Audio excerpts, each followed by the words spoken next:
All right, and we're live. It's Lucknow Super Giants versus the Rajasthan Royals. We've got Saurabh joining us. Apologies once again. We've been fashionably late, and I don't know if I can say we when it's been me who's been the reason for all of that. Anyways, that and much more. We've got lots to talk about. But Saurabh, first things first, how's IPL been treating you so far?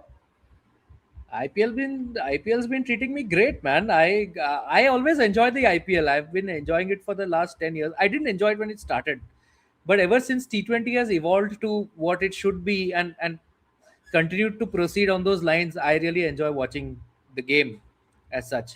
And IPL is high quality versus high quality all the way through. So I Completely love agree it. with that. Yeah, In yeah. fact, one So thing you that I'll are be enjoying. Yeah. you wait No. before anything. We are wearing Rajasthan Royals jersey, and Yeah. you wear the jersey of the team who you want to lose. So are you supporting Lucknow Super Giants? Has Lucknow Super Giants fan count gone to 11 with you, apart from the 10 Yes. family members or Exactly. whatever? I Okay. think I've opened the account in Bangalore. I should be opening Lucknow Super Giants FC in Bangalore. Like I don't think there's You anyone should. else in Bangalore. Yeah, who's Absolutely. supporting them. So it's on me. It's on me. I've taken the onus. I'll call Sanjeev Goenka and tell him, "Ki saab, thoda kuch karo yahan pe." But you know, one thing I'll have to say before you spoke about you enjoying the IPL. One thing I'll enjoy today is the fact that we'll be on the same stream finally. So which means I won't be getting spoilers in advance. So I can just rest in peace. So that's good to know. You know, I'm just having a Sha- look at the 11 as well. Yeah, yeah. Sorry. You were saying. Shami has started with a wide, and actually I enjoy the spoilers a little, man. Like Rob will tell me, "Oh, that was this thing," and he'll tell me exactly what happened, and he'll tell me, "Watch for it," and then I watch for it, and No, okay, that way I agree. That way I agree. I like I've told previously as well. It's essentially us having front row tickets to the Watchalong itself. We are also spectators, yeah, like everyone in the chat. It's just that we can directly now talk to Jared yeah. and the likes. So it's good. It's We, good. we don't need to put super chats to get be heard. That's the Exactly. difference. Exactly. So that works. That works in our favor. Ooh, that actually puts Oh, in that line. I thought it was looks yeah, close. Yeah, yeah, that pitched in yeah, line. yeah. Very interesting. Very interesting. I want to see what Hawkeye has to say on that. I want to see what the ball tracking says. But Rishabh Pant, will this be the second game in a row that he has not taken a review that could have got him a wicket? Oh my word. I thought he would still be suffering from the So, PTSD of that previous non-review, and so here comes the other one. obviously Jaiswal will score a 50 now if he's out and Pant didn't take the review. Well, that's what RR will be hoping for. Oof, well left, and the ball's doing a fair bit there. But any changes? I saw Brijesh Sharma still in the 11 for RR. Yes, so no changes for RR. Mayank Yadav finally gets a game for LSG, and Ooh. he comes in for Avesh Khan, and Digvesh Okay. Rathi comes back in Oh, for M. Siddharth. Okay, that was missing. alright, that's Rishabh missing. Pant That's can bounced. Yeah. He was sigh go of over it. relief for sure. Yeah. Yes, Rishabh Pant can Good rest for easy. him. So Digvesh Rathi is back for M. Siddharth. I thought M. Siddharth actually bowled well in the last match, but Yeah. Digvesh Rathi also has shown a lot of promise last season.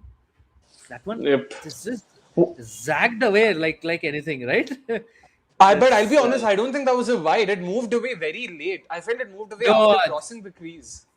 I think it was a wide. Let's Yeah? see on the replay. Yeah, I want If to it see that. wasn't, I they want would to have. see that.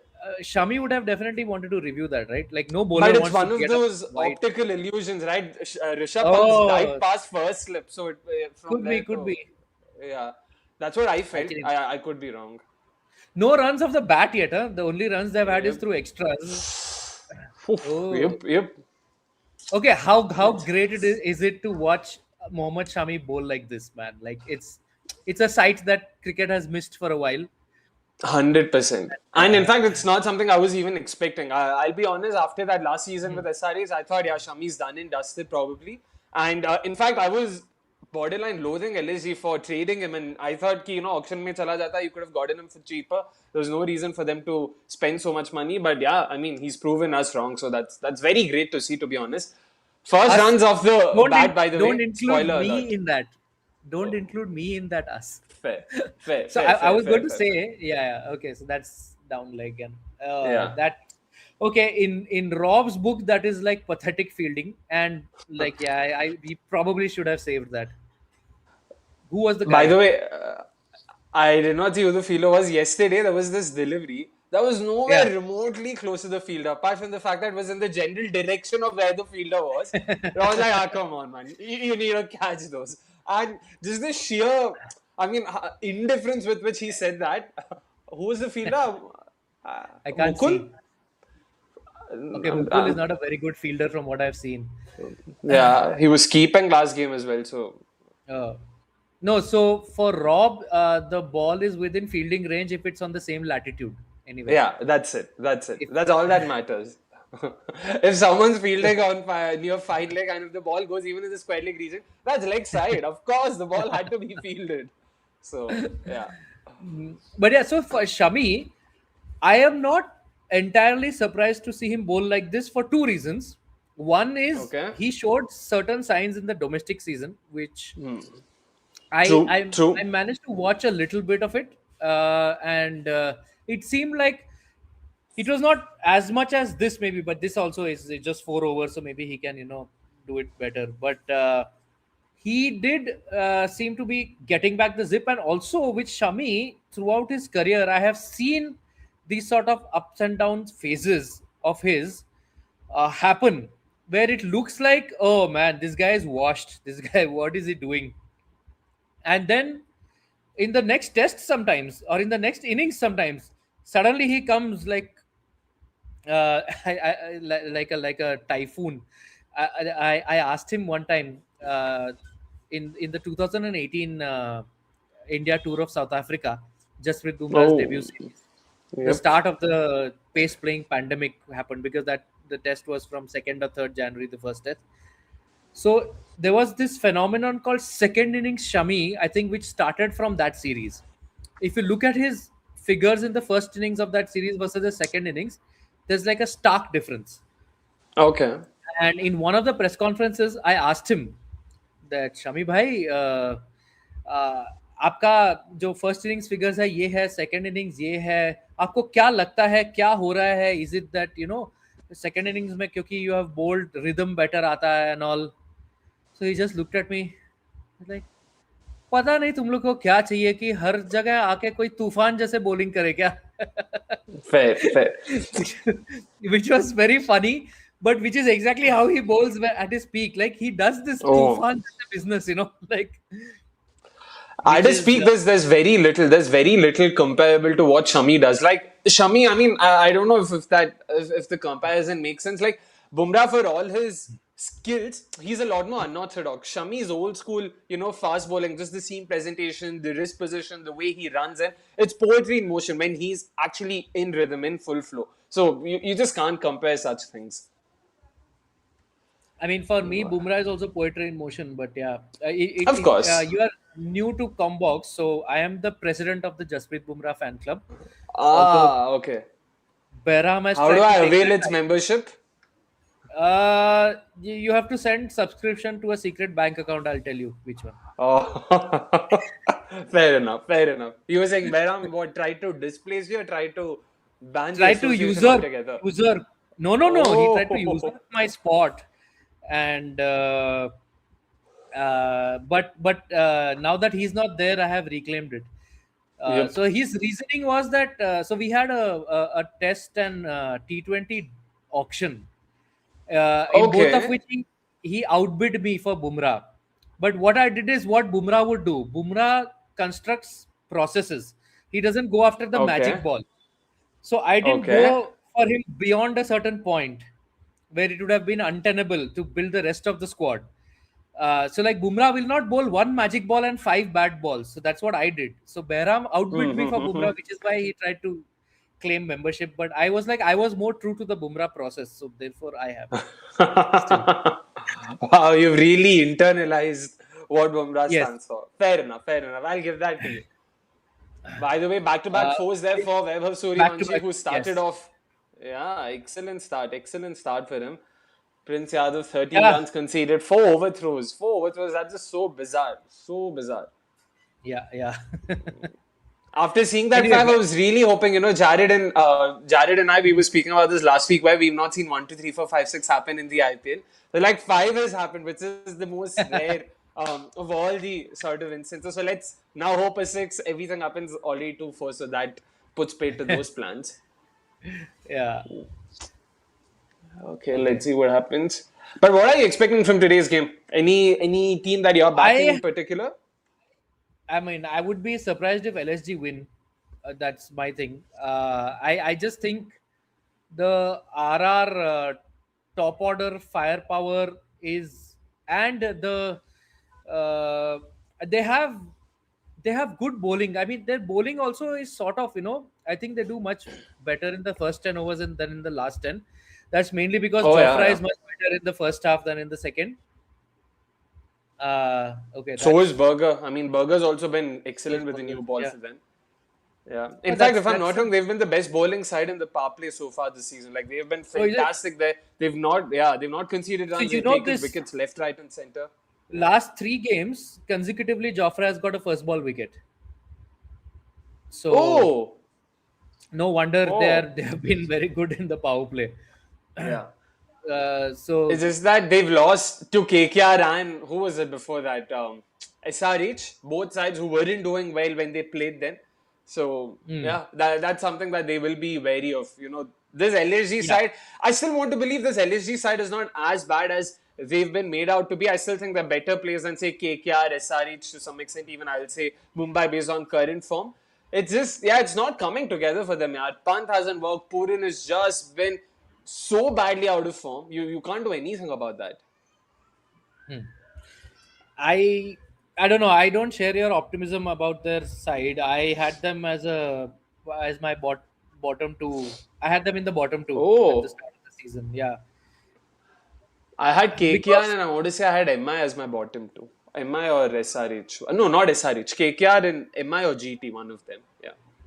MI, huh? That's surprising. Yeah, MI yeah. was generally everyone's favorite at the start of the season. Nah, I've not rated MI since the mega auction. Last year it was Bumrah single-handedly taking them through to the playoffs. नहीं तो मतलब वो side थोड़ा Sky ऐसा too. once. Sky, of course. Sky with the bat Yeah, and Bumrah with the ball. There were two players. yeah. That's it. So yeah. It's one of those again. It's got to do less with me not rating their players enough. Of course, they've got all the talent in the world. It's just Hmm. it's not as simple as bringing the best players together and making a team. It's about what the camaraderie is, what the vibe is like inside the dressing room. And of what little I've heard, it doesn't seem like the makings of a very good side. So yeah, that really plays a role. Hmm.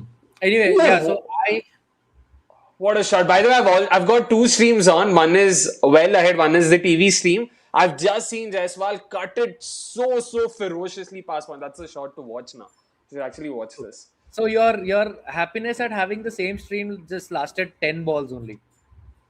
Yeah, Oh because I yes. realized, in the comments, there were people like, "How are we ahead of you guys?" I was like, you know what? Let's have both on.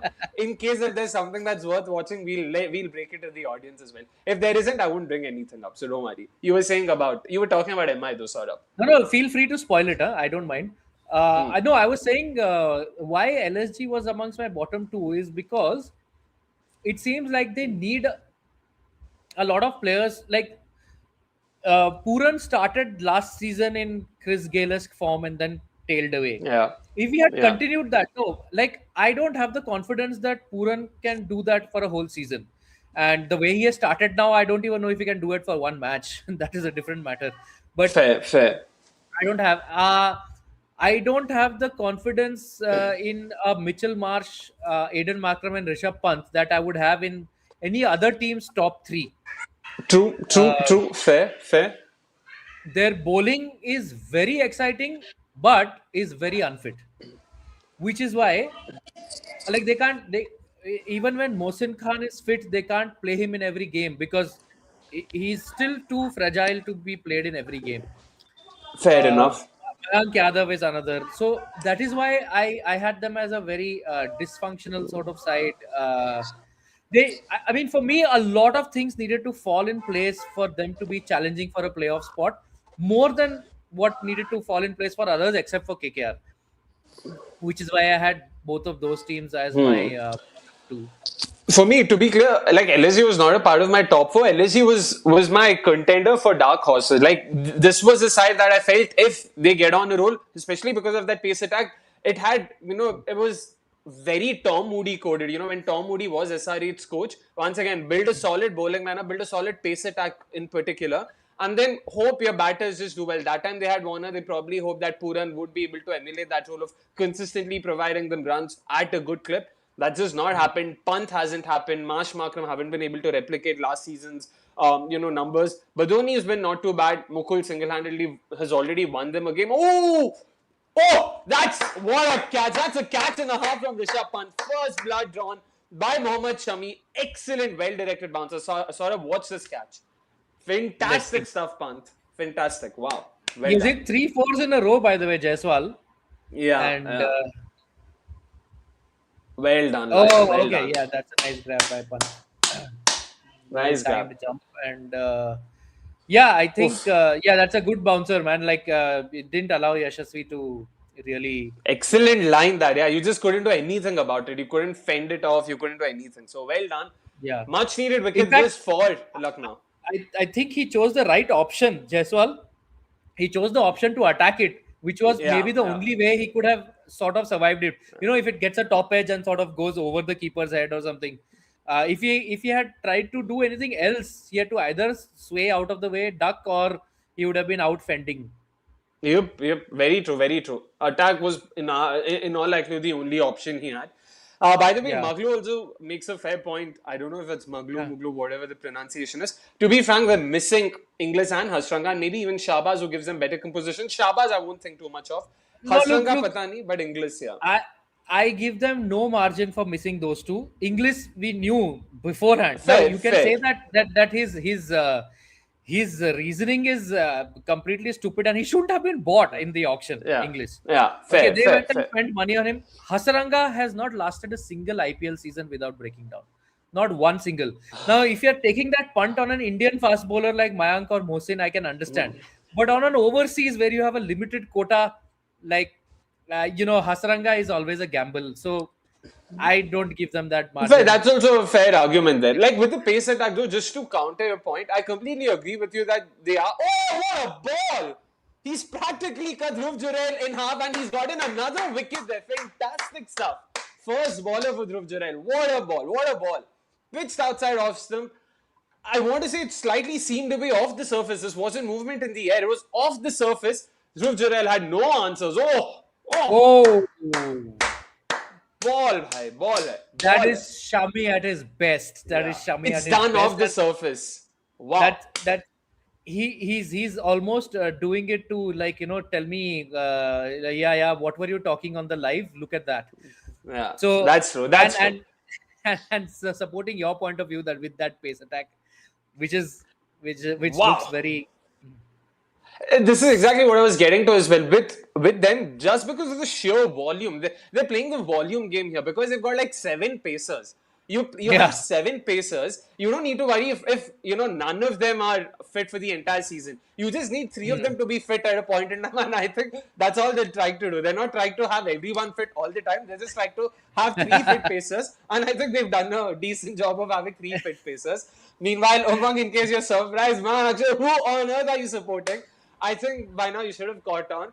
It's like that Bangladesh fan. If you remember, sort of that meme of this Bangladesh fan. मेरी मर्जी हमारा target ही नहीं है जीतना. So like that, it's based on my mood. I've not seen that. But hearing your description, I need to watch it now. Oh, yeah. You should. So it's a spoof interview where someone asks a Bangladeshi fan, so why aren't you winning? They're like, we don't want to win. It's not our aim to win. We don't want to win. So like that, meri marzi hai bhai. I don't know who am I going to support, but today I'm definitely backing the Lucknow Super Giants. RAJ jersey is for shits and giggles. If they do well, I can shamelessly just say, oh yeah, RAJ jersey. Of course, I'm supporting the Royals. So that's how it is. But yeah, that was vintage Shami for sure. This has worked out well. Like we get to see vintage Shami, and he has not yet taken Vaibhav Suryavansh's wicket. Everybody wants to watch him bat, right? Like no matter which team you support. So it's like the Tendulkar in the 90s, no? Like the opposition was like, yeah, we want our team to win, but we are okay if Sachin gets like a 50, 70 or 100. That's true. So that's very true. Oh So I'm man. I'm happy that actually watching Shami in this sort of form bowl to Vaibhav would be quite something. He's been off strike for the whole over though, so I don't know Yep. if we'll get to see it unless on your stream a single has been taken and we'll get to see. No. No, no. Now Suryavanshi is still facing Mohsin Khan right now. Like Shami, we'll have to see what Shami's. happens. Okay, Yeah, okay. yeah, Will yeah. they give Shami a third over? I would I give him a would, third I over. would. Yeah, For sure, for sure. There's no point holding him back. He's not even your designated death overs bowler or something. So might as yeah. well just go. Yeah. I uh, I don't know. Rishabh Pant's captaincy can be like sometimes too funky for his own good. So I hope he gives Shami the third over. Agree, agree. I think this should be captaincy 101 in all likelihood. I mean, if your lead pacer is doing well with the new ball, just give him. We've seen it Yeah, time and time again, but I agree with you. I agree with you. Pant has at times been too funky for his own good. yeah, And it doesn't help. Like, this is something I've actually spoken about, in women's cricket context, because there are so many bowling options every 11 you see, because a lot of them bowl. Just having so many options confuses captains. Who do I go to? And they just try to use bowlers because they have. And that is something that even Punch should be wary of, because he has so many pacers at his disposal. You know what? Let me yeah, try a bit of this. Let me try a bit of that. Mat karo. If someone's bowling in good rhythm, just go. Just go for it. yeah. No, I 100% agree with you. It's and yeah, Let I us. really hope we do get to see another Shami over. Uh, who was the other opening bowler? Sorry, what were you saying? Who was? Who bowled the other over? Apart. Oh, Jared's here. If you wanted to leave, Saurabh, I'm not saying you have to leave. I'm not suggesting that you leave. I will have to leave in about two or three balls after this over. But did you catch those wickets, Jared? Did you see how Shami was bowling? Yeah, yeah. No, Yeah, I've seen everything so far. It's just good, really good bounce and carry on this wicket, isn't it? yeah. This wicket is strange, huh? At the Ekana Stadium, 1 year it just doesn't come on. It's the slowest of all time. You score only 120 and you win the match. Now it's got bounce and carry. It's like yeah, it's very schizo. It's fascinating watching Vaibhav bat as well when the ball is nipping around a little bit, right? Yeah, Although he's hit this straight up in the air, and he could be caught. He should be caught. He is caught. Is that Digvesh out there that's taken that catch? I think it is. Certainly, there's a lot of hair there, and it was going to be the first maiden of his career. He decided it wasn't going to be the first maiden of his career, and it was in fact the first wicket maiden of his career.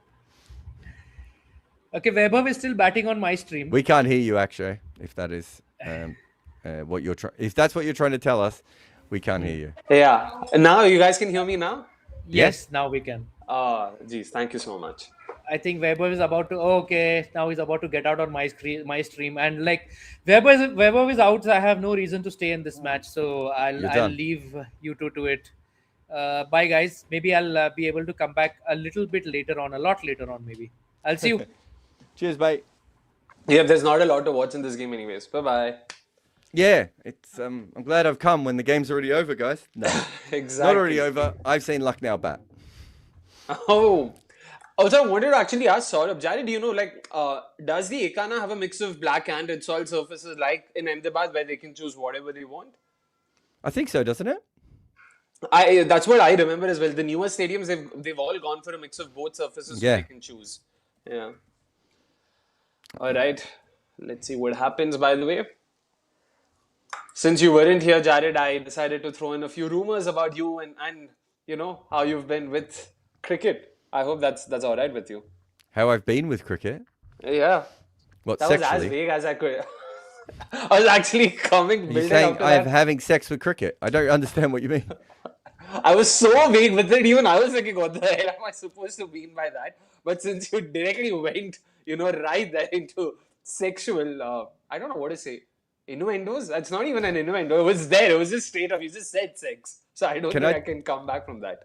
I can tell you one of my favorite stories when I first moved over to the UK, and it was my wife at the time. Sorry, my girlfriend at the time, who's now my wife, and so she went to Oxford and Cambridge. So most of her friends Oh are from my Oxford God. and Cambridge, And of course, I never finished high school, and suddenly with all these posh English people for the first time in my life. Half volley on leg stump, flicked away, should be 4. Lovely shot by Parag here. And they were all making sexual innuendo, right? And so they would do it, and then I would add to it. And every time I did, the whole room went silent, right? Every time. And I was like, this doesn't make any sense. Everyone is talking about sex. How come when I talk about sex, everyone's getting really weird, right? And then after a while, what I realized is they were talking specifically in innuendo, and I was talking specifically highly graphic. Oh. So was I adding to the joke? Yes. But was I completely twisting and breaking the construct of the joke? Absolutely, without doubt. As this is left alone outside off stump, Parag after hitting the boundary off the last one. So yeah, talk about I keeping it subtle there. I usually ruin innuendo is the point of that story. All right. Message received. In case if I've just I had a ever look. make sexual Ikana innuendos. definitely has black soil pictures. It seems like they don't have as many of them as other places, just based on a little bit of research I've done here. But they definitely have one. But that's always handy to have, to be honest. And that's another boundary I want to say. Yeah. Oh, geez. All right.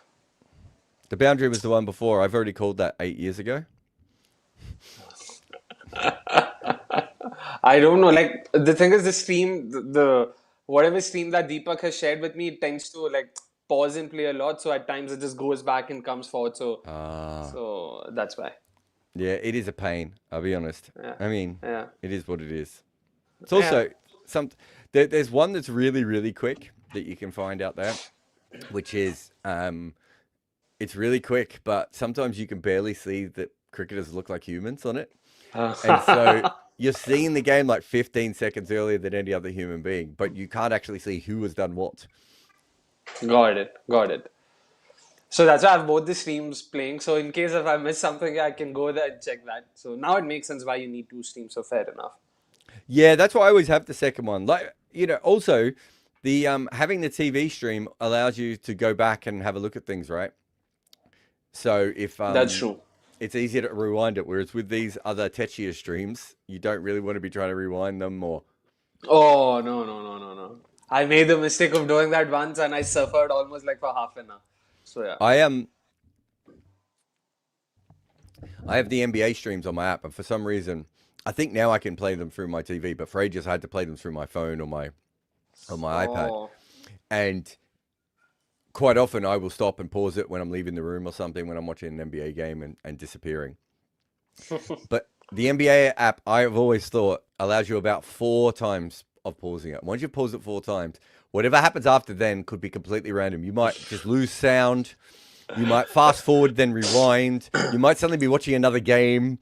Like all these sort of random things start happening, and it's like, it's so painful. So it's like, now I'm just like, maybe it's just better to miss 5 minutes of the basketball rather than like try and come back and be like, why can't I watch the game anymore? Agreed. Not worth it. Okay, let's see what happens. By the way, 5 overs done. I missed the last 2 balls there. 5 overs done, 37 for 3. And that's 5 dot balls in a row there.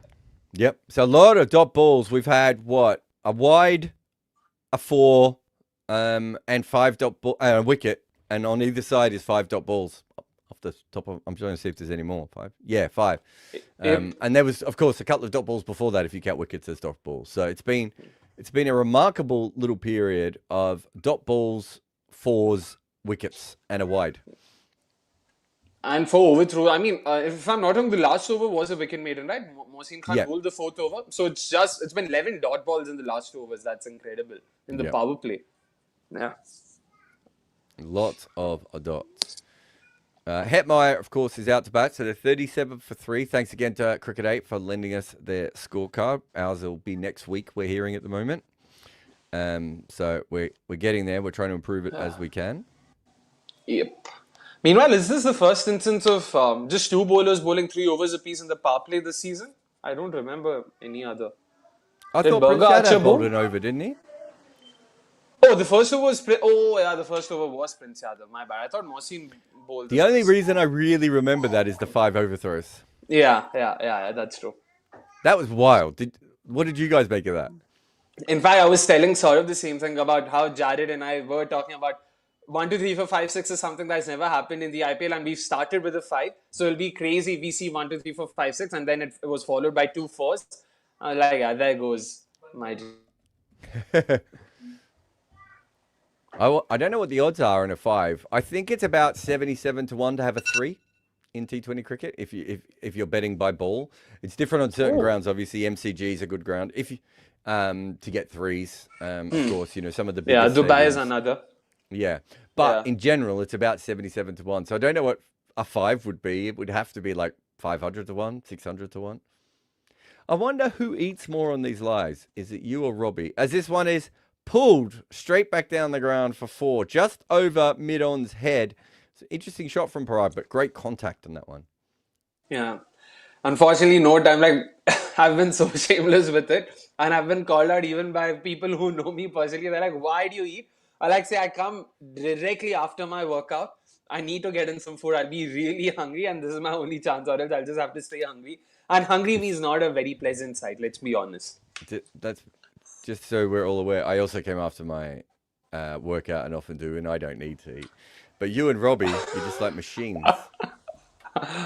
Yeah, we Indians need our food. We can't compromise on that. And speaking of Indians, by the way, Jared, I had a couple of messages, rather, not even messages that I had to share because they both were directed at you, good messages. And a friend of mine had asked me to share this whenever possible. Let me try and share it with you on probably WhatsApp so you can go through them because he wanted me to discuss this with you. One was about Rabada spell. Did you catch Rabada spell versus MI? Yeah, I made a video about it. Oh, lovely. Haven't seen that yet. I was only a short Oh, one. barely past the fielder at third man. Who was it there? Oh, well done. He saved the 6. I thought that was a 6. He saved it. Prince Yadav. Sorry, I just yeah, no, it was a great effort down on the boundary, but it happened to be at the same time. Someone sent a message about Mohammad Nawaz getting done for. Oh, someone said doping. It's not doping.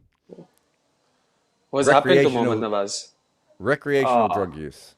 Yeah. Yeah. By the I'm way, not did worried you about see Rabada's visuals? I mean, people are making a lot about, visuals of Rabada smoking a cigarette in his hotel lobby. It's been doing the rounds on social I media. don't really Yesterday understand. Everywhere I go in India, everyone's always smoking, and then the minute anyone gets caught on camera or on TV, it's the biggest deal in the world. And I'm like, well, it can't be that big a deal, guys.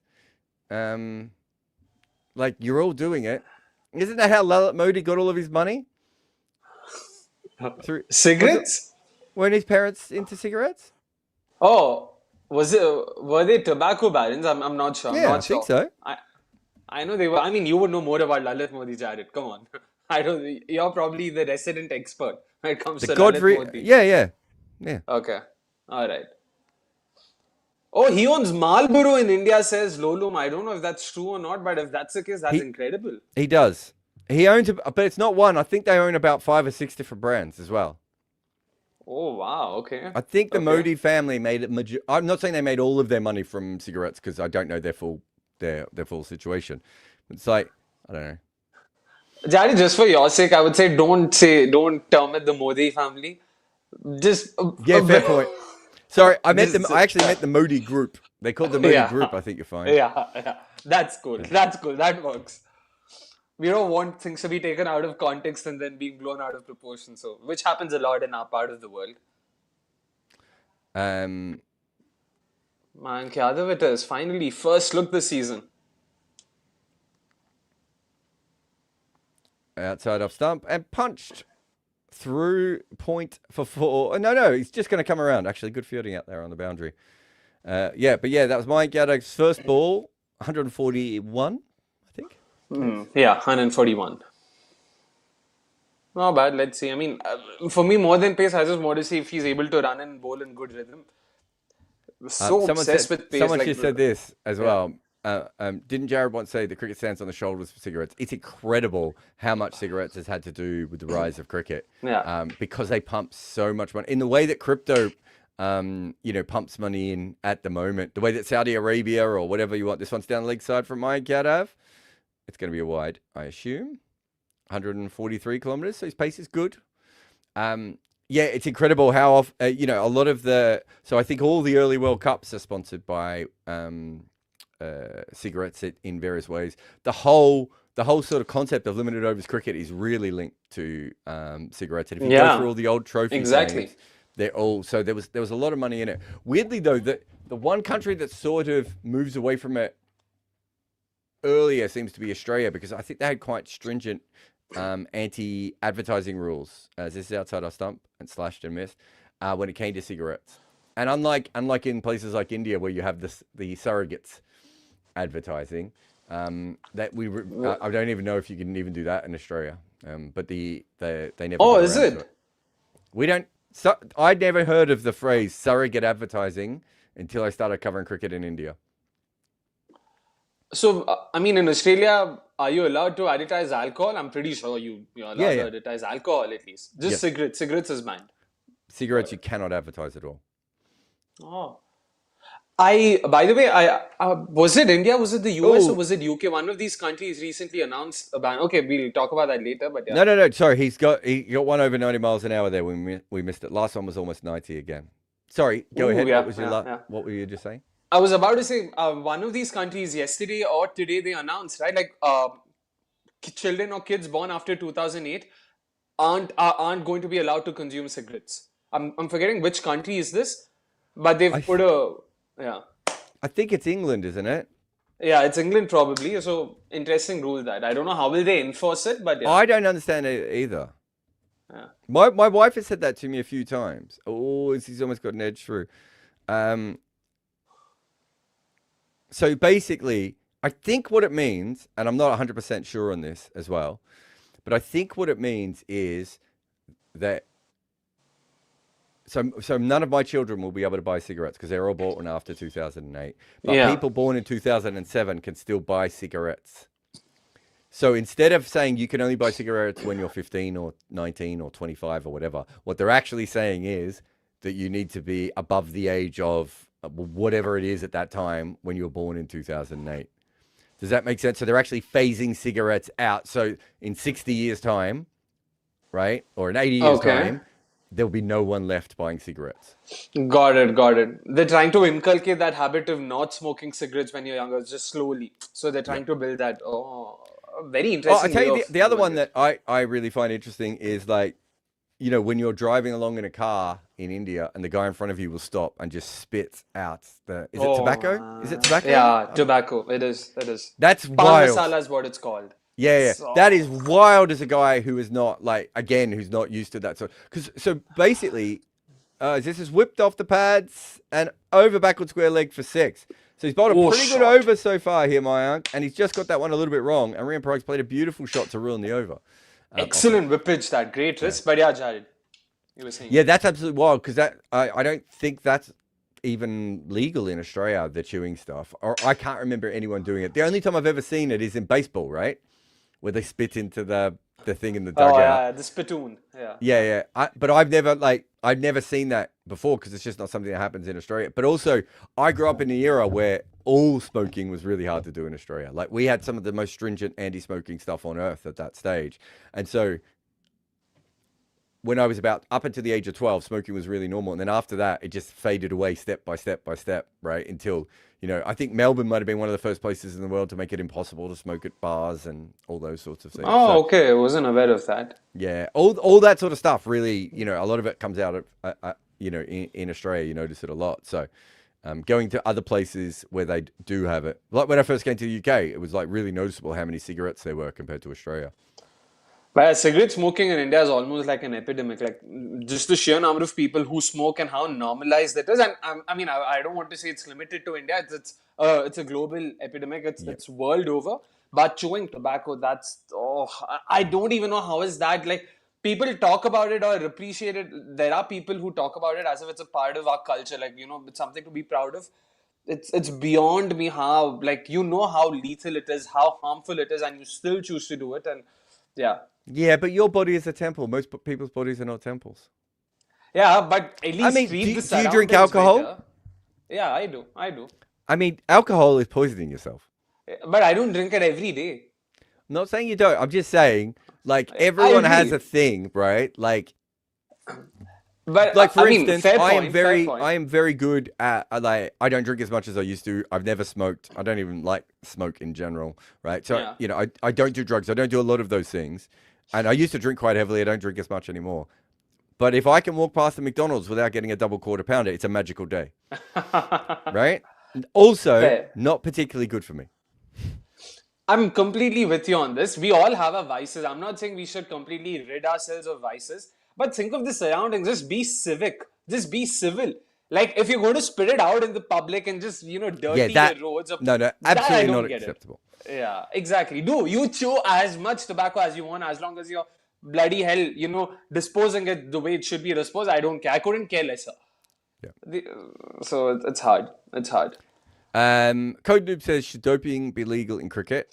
So there is a guy, and I think he might. I'm trying to think if the guy is Indian. Do you know the guy I'm talking about who wants to have he wants to do an Olympics where you can use whatever illegal substance you want to put in your body? Oh no. Yeah, he got a lot of press. Strangely, not very well. Doping should absolutely not be legal in cricket, but it has been legal in cricket for years because they never did blood testing in cricket. So basically, players there was a whole generation of players, and then when the first time they did blood testing, they told all the players well in advance that it was going to be coming up, right? So we have certainly had a lot of doping in cricket for a while, I would assume. But yeah, no, obviously it shouldn't be. And the reason it shouldn't be is just because we actually, like in so many of these cases, we don't know what the health effects are for people. Like we're talking about that. Have a look at what's happened with some of the people in Chinese sport and Eastern European sport, especially East Germany sport at times. So there are some bad stories out there. So you can't make it legal. It's absolutely not. I mean, you're talking about drugs. I mean, even Ozempic and Mounjaro and all of these weight loss drugs that have, flooded the market, especially after the royalty, the statute of limitations or whatever it is. Like since now it's become mainstream and anyone can replicate it. In India, I know so many people personally who've taken that. Once again, same question. Like, do you know the long-term side effects of this? Absolutely not. But the short-term benefits so far outweigh them that everyone's happy to go for it. Yeah, they're really interesting. I think, I think eventually it will just become a normal thing. And as you said, Yeah. we'll have to work out what the long-term benefits are. I think vaping is the more interesting one. They've got a run-out chance here, by the way. Oh. Digvesh has come on. He's gone for a single in the first ball, and they've got Oh, two after that. Got it. Yeah. Just having a look. It was a surprise direct hit, and Hetmeyer was cruising a little bit here, hoping for his sake he's in. I think he is. It looked like to me, the first angle I saw anyway, he might be just okay. But he made that a lot harder than it needed to be. Being that he's one of the world's best runners of twos, I'm not sure you want to leave it. He's in by about 4 inches here. Oh, no, wait. Oh, the bail takes a while to come off. He actually might have been out. The bail doesn't break. We're going to have to see lots of different... we might be here for a while here. No, yeah. I mean, this is very close. I would still give it nod out because I personally think there is a part of the bat behind the crease there, at the time. So the ball hits the stumps. Because it hits the back part of the stump. That's why. And so the bail is just... so if that makes sense, it kind of hits the back bit of wood as it's going past on the angle. And so if it hit the other part of the stump, he would have been out. But probably because it was where it's hit, and also because it hit so softly, the bail doesn't fly off. I'm assuming this is going to be not out. But my God, he made that harder than it needed to be. Yep. True. We're still just waiting for it. Prab says, Jared, in your book, Joe Root is 14. Will he be number 2 after crossing Tendulkar? How on earth did you read that? It's actually been up on the screen for a while, and I've been trying to work out what the hell he had written, and I worked it out. Okay. No, crossing Tendulkar's record doesn't get him to number 2. That's not what I would be looking at. As Digvesh comes in, leading edge. Will he be 2 after... I'm sorry, I'm still curious. Will he be 2 after Zing Tendulkar? I get crossing. That. Like, how did you... Zing is the one I got. It was everything else I was struggling with. What Zing? What is Zing? Crossing. How? Is cross, that an it's actual... a cross. Oh my goodness. Oh my goodness. I'm pretty... Is it America that has those signs? It says crossing here, and it's just an X with ing on the end? I'm I'm not sure I've seen a American. Zing sign somewhere before.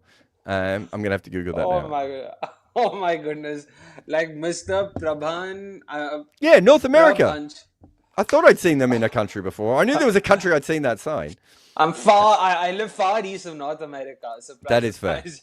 I don't know if But it's that popular anywhere else. I can't see but if it's Mr. not. Anshu Agashe Prabh, like, oh my goodness, you've really done a fantastic job of complicating the fuck out of a very simply constructed sentence. So no, he does. Crossing Tendulkar. Tendulkar isn't number 2 because he has the most runs in Test cricket. Tendulkar is number 2 because one of the main reasons is longevity of greatness. So if you look at how many years he has been averaged over 50 in Test cricket, and the fact that he's one of the best, well, probably the best teenager we've ever had in Test cricket, and also one of the best players over the age of 35 we've had in Test cricket, and he was pretty great in his prime. That's what we're talking about. Joe Root has none of those things I just said. He doesn't have a very long career. He has quite a few years averaging over 50. Weirdly enough, one of Joe Root's big issues when it comes to the book is that he didn't quite cash in on his prime the way that we would have hoped a player of his talent would have cashed in on their prime. And so we didn't really have anything on that side at all. But essentially, that's where we are. That's where it's all going at the moment. So yeah, no, there's lots of things he would need to be number 2. I don't think he can get past Tendulkar or Jack Hobbs because I don't think he'll play enough years. But that will be the interesting thing if he changes and starts to play more years. Are you just sending me messages while we're on air? Yeah, that's me. Like I told you, there was someone who really wanted me to send this message to you, and he just wanted me, if possible, like if you could talk about the spell. We can do it later. Oh, We can okay, do it yeah. much later. So Yeah, this yeah, is we a can do video. it. Is this a video or? No, just screen grabs. I don't think Indians are as chill about taking videos of Geo Hotstar and then putting it up. Rabada bowled with delivery, which had a seam presentation of away swing, but then it just wobbled when it was about to pitch. The seam was dead straight, and then the moment the ball kissed the surface, it was pointing backwards towards fine leg. Yeah, that just seems like he was trying to bowl an outswinger and the ball hit the inside part of the seam and then seam back.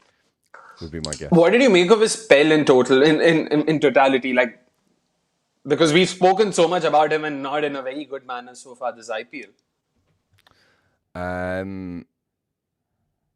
I think he's been in really ordinary form for a long time, and I thought that was a pitch that suited him. Here's the thing with Rabada.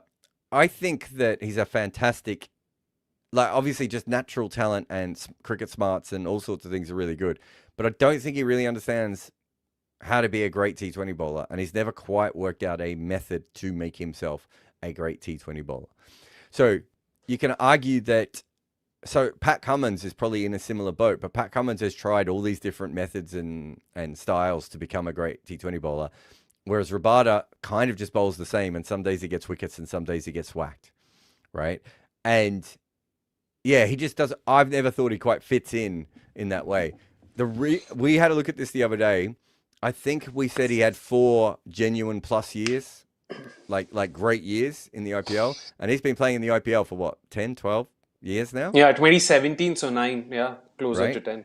Yeah. So he actually hasn't had that many years when he's been a superstar. And even some of those years when he's taken a lot of wickets, they've come at the death where they don't impact the game. And I think that's always been my issue with him, is that not that he's, that he can get 20 wickets in a season and not have that much of an impact, right? And he's not the only one. There are plenty of players who have done that before. But yeah, so him getting early wickets the other day, that's what changes him. If he can work out how to do that, then he's one of the best players in the world. And I think he's been lucky to have such a long career, considering not all those years have been plus. I think if he's a batter, he might have disappeared a little bit. No. Aman's got a question for you here. I don't think it's a question. It's a statement. He's just directly stated facts there, in all honesty. Akshay wears jerseys of teams he low-key wants to see losing. Sure, I mean, you can put it that way as well. Like I said, the jersey here is just a prop. It has nothing to do with my loyalties or my allegiances. Now it's just there. So yeah. Can I say something here too? Do you see how he's got 2 O's in losing? Right? I don't know if you know, that's one of the most common typos and misspellings. I suppose misspellings, not typos, in the world. Did you know that? Yeah. Yeah, I've normalized it now. I've normalized it so much Yeah, in my most life, people it don't doesn't even notice it because it's Yeah. so common that people put the extra Yeah, O yeah. in loser or losing. It's so fascinating. But I'll tell you my favorite story about it. I played for a cricket club. This is whipped by Parag off Prince Yadav straight to long on. He tried to hit that square, I think, and got a leading edge, and Puran's taken it out on the boundary. So another wicket. So Parag, probably the guy looking the best on this surface so far today. And he is out for, checks notes, 20 off 19, which tells you that this surface in this game so far hasn't quite worked for them. So let me just tell you my story quickly. So I played cricket for like a fairly well-known cricket club in Melbourne, but we shared our space with a football club, right? And so in the winter, we had the change rooms, and in the summer, they had the change rooms. And they got taken over by a big club in Melbourne, right? So the club came in and they pimped out the change rooms, right? So we went from crappy old change rooms to quite nice professional football change rooms, right? And they painted all these things on. And one of the things they painted in really big writing on the wall was, winners do what losers won't. And as cricket people who want to look down on football people all the time, every day we come on, boys, let's be looser today. Let's be looser. That was our big chant. Jeez. Yeah, I for me it's like I am a bit of a Nazi that way, especially while editing articles and all. And these typos are still something I can live with because lose at least as a word exists. So I'll still cut them some slack. So it just happens. It's one of those things where your mind does not sort of process the spelling and be like, yo, this is wrong. This is not the context. Even your and your, I still don't understand how people don't understand the difference between your and you are. You apostrophe RD your. Like it's that Friends episode all over again. I don't know if you've watched Friends, but it's hilarious. It's hilarious. Yeah. All right. We've got another super chat, by the way, from Rudra, which is before that, we'll take Donald Trump. Are you a capitalistic or are you capitalistic or socialist like China? Love this spelling. Love this spelling. I am looser. Oh, as Hetmeyer whacks this into the crowd. I was not expecting that. I was expecting them to push the ball around a little bit there, and they did not. Was that on the pads? It's pausing a lot. I'm seeing. Oh yeah, finally back on. Yeah, a little bit straight. It wasn't a terrible ball. It was probably going to hit. Mayank Yadav's come back on. He's going to hit the middle stump here. And Hetmeyer's like, what if I just flicked it for 6, though, for 82 meters? Ooh, slightly straighter, but still excellent shot. Excellent shot. Why is this still happening? I'm just going to ask you a question 1 second after Mayank bowls this next ball. Yeah. Short and hit out to deep mid wicket for 4. Well, it's going after Mayank Yadav. I think we now know Mayank Yadav is not the next Bumrah, just based on the fact that Hetmeyer can't play Bumrah and he's smashing Mayank Yadav everywhere. Mayank Yadav's rocking incredible hair today too, by the way. Why are they? This is a home game for LSG, is it? Yeah, it is. So why are they still putting up things on the scoreboard telling you how good Shimron Hetmeyer has gone?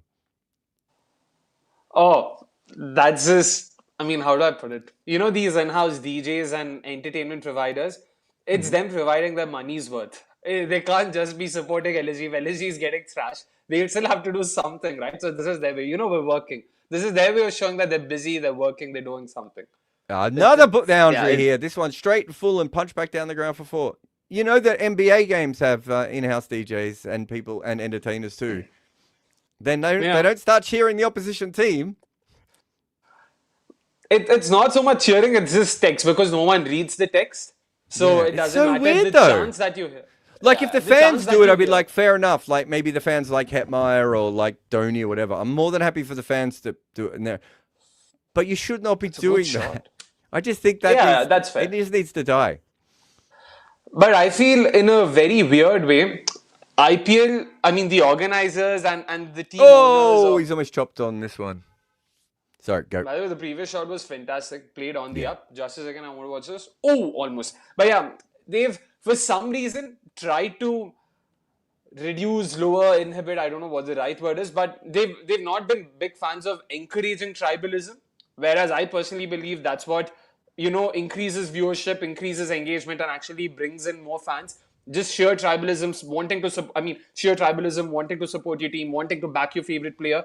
Those are the things that drive you. But for some reason, organizers, they've tried to be very neutral about it. You know what? We're here for good cricket. We're here for entertainment. So it doesn't matter who wins. At the end of the day, cricket wins. So that's sort of been the stance in general.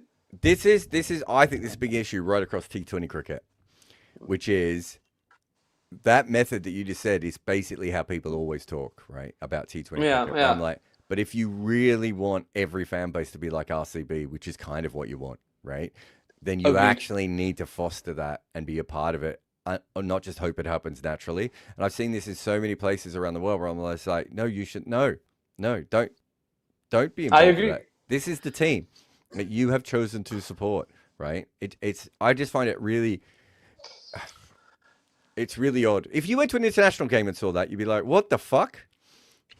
Agreed. In international cricket, though, I think that it's a clear no-go. You wouldn't see that. Like, you wouldn't see boards supporting or backing Australia or praising them or something. That won't happen. Yeah, So that's it's fair. just- And also on this, very recently, videos of Priyansh Arya have been doing the round. So after the last year final, Priyansh Arya played against RCB, and Priyansh Arya before the auction had spoken about how he loves RCB and wants to play for them. He ended up playing for Punjab. So after the final, during an interview or some sort of an informal conversation, an interviewer asked him, are you happy that at least RCB won the title because it was the first title after 18 years? And you'd earlier mentioned you liked RCB. You played the final against them. You lost, but you must still be happy because RCB won. They're like, no, I was the opponent. I wanted to win. Like, but you're Virat Kohli's fan, right? Like, he's your idol, so you must be happy that Virat Kohli won the trophy. He said, no, I mean, I lost. That's all that matters to me. And yeah, that's fair. That's fair. Yeah. As I said, this is not something I've just noticed in the OPL. I mean, the scoreboard thing might be, but in general, this kind of like, oh no, we're all in it together, and it's like, no, that's not how sport works, right? The whole idea is that you are trying to build something quite special. For instance, I think in the future, and this is why RCB is such a well set up franchise, not because anything that Vijay Mallya or Diageo did, but just because the fans are so incredible. I know you've got the RCB cafe already, right? Yeah. There's all these other things that I think that you can bring in going ahead, that come from having a fan base like that, like having your own TV channel one day, right?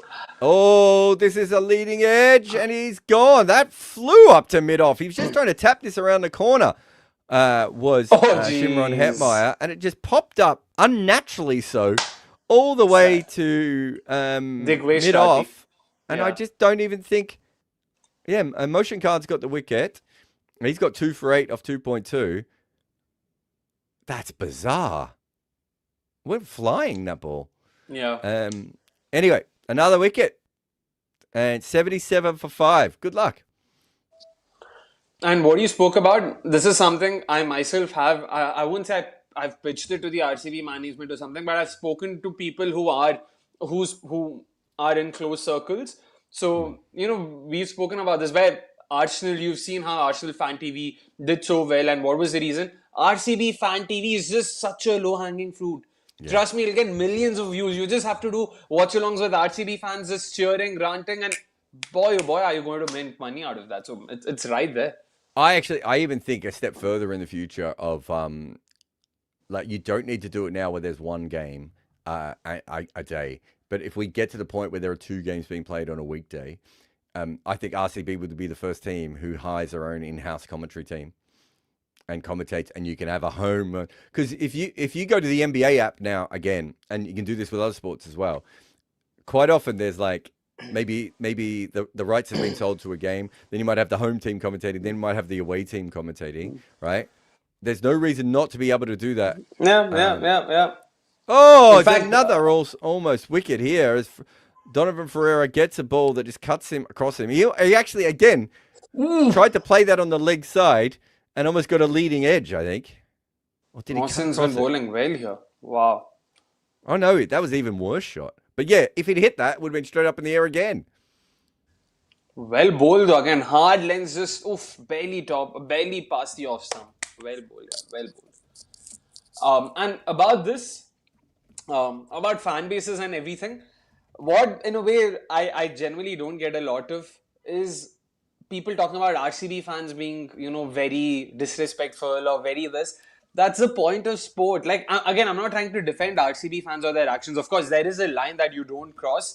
There are boundaries that exist, and I get it. When those boundaries have been crossed, I'm not for it. But you need to have banter. There needs to be something like, or else what do you think is sport? If you're going to break down sport to what it is, it's nothing. It's just drama, it's entertainment. You're there to just have fun. You are So, literally cheering people because they are wearing matching pajamas, guys.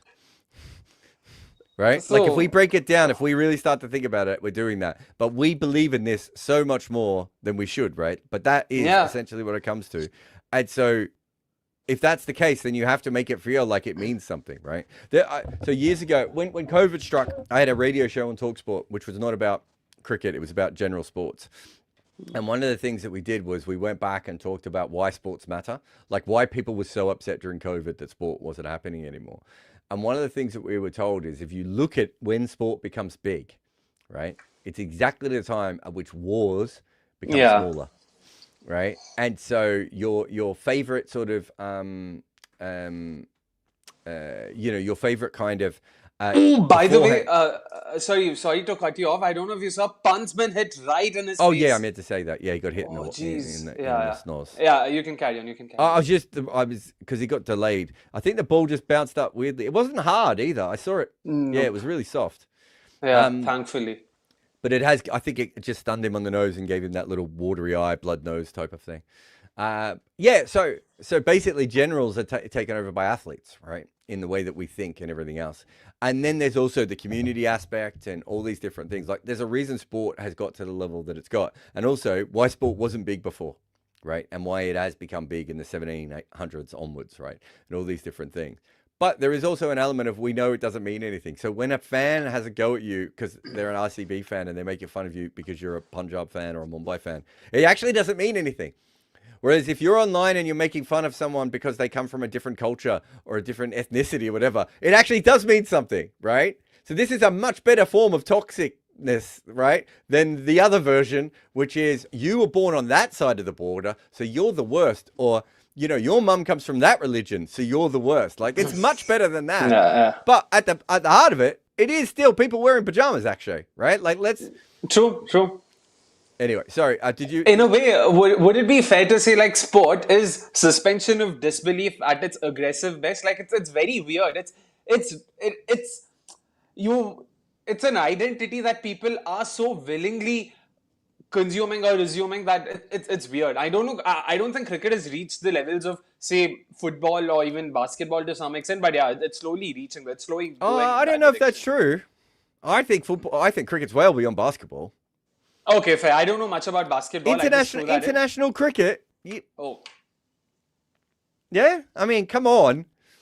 True. I actually think I think cricket was probably well ahead of football. It's just that football has leapfrogged it, obviously. But I think for a long time, cricket was well ahead of football. Cricket was probably. Oh yeah. Yeah, I think up until the American sports and football take over, cricket is the sport that is the most passionate and the one that, If you go back old American newspapers, all the coverage is about cricket. Like cricket was the sport that moved people the most, right? And then other sports take over in different areas, and cricket doesn't take over in all these places, and all the different fuck ups that cricket has had that we don't have time to go through now. Did you want to just get Rudra's comment out the way? Yeah, we will. To your point, Akshay, Gutka has been shown to be more popular among lower income groups and often used to suppress hunger. Nothing to be proud of, just sad. That's true. I mean, that is true. It is consumed primarily by India's low middle class and lower class and all of that. But the sad truth is, again, we've seen again, I don't want to make this too political and not my channel. So I think I should just temper down my opinions. But yeah, fair. I agree with you, Rudra. I completely agree with you. RCB Fan TV, that's his Akshay on Combox here. Lol, says Sarthak. I mean, I don't know what to say to that. I think I've really tempered down my RCB fandom too, but I don't know. I can tell you, actually, he's not a hardcore RCB fan. I have friends who are. He's wearing a friggin' another shirt. Come on, guys. Again, since you mentioned it so much, I'll also have to probably defend them. I was a very hardcore RCB fan. Up until last year, you should see. I'm not saying see you that- weren't. I'm saying now, like it's There you go. Thank you so much. I'll take that wholeheartedly. Bangalore is our Silicon Valley with less Indians, says Rohit. Ooh. Jared, you've been to Bangalore? I've been to Bangalore and I've been to Silicon Valley. I haven't thought they were particularly similar to each other. They're not. There's a lot more beer in Bangalore, and there's a lot more pop-up van food trucks and stuff in Silicon Valley. Funnily enough, Bangalore's a really interesting city, right? I mean, yeah. we've talked about this before, and it's been ruined in the last 6-7 years, probably by the traffic. Would be fair to say. Yeah. But up until that point, I always thought it was one of the more fascinating cities in India and very different than other parts of India. And maybe that's why the fan base is a little bit different. I wouldn't say it's a Silicon Valley, though.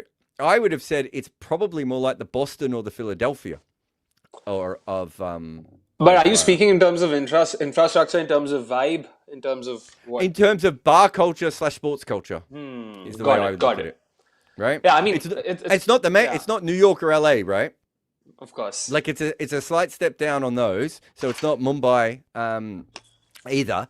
So it is, or even Delhi. It's a step down on those. But at the same stage, they're still big cities, right? They're culturally important. True. Yeah. So Bangalore, if you look at Bangalore's history, it's very weird, right? Bangalore as a city has not existed for more than 50 years. So it's a very new city, and which is why the way it's progressed and the way it's grown, that's arguably one of the big reasons why we've seen so many issues, like traffic, for instance. Like you rightly said, Bangalore grew. The population of Bangalore grew 4x in the last 25 years.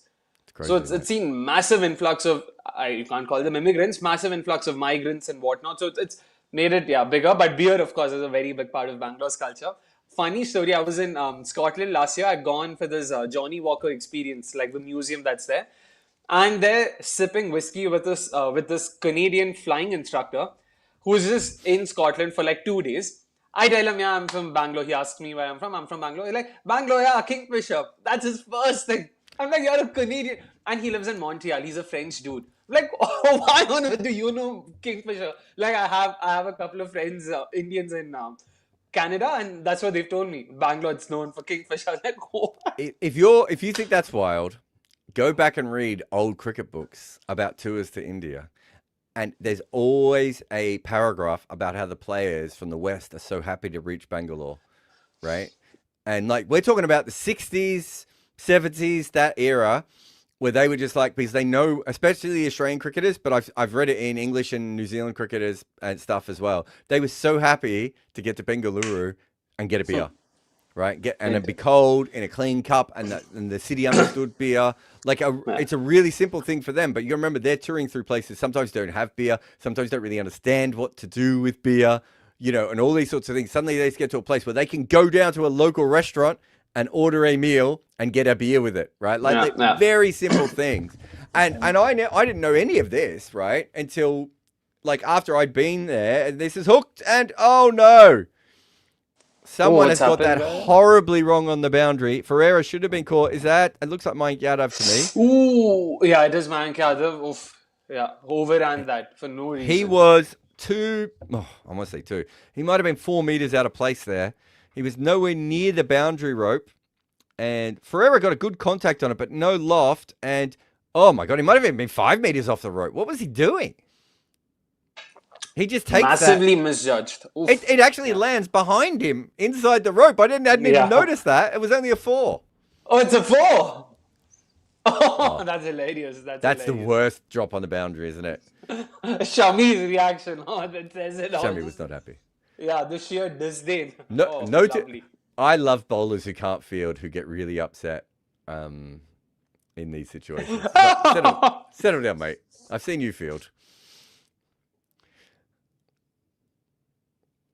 He's bowling well today, of course. Yeah. And deserved another wicket there. Oh, that was hilarious. Yeah. Anyways. You were talking about Bangalore, by the way. You can check the expected score. 154 is the expected score at the moment. Ooh. And they are if they get there, they are a 20% chance of defending that. I think I'll be a bit more optimistic than that. I think they can go up to 170 from here. It probably takes it to about a 35% chance from here.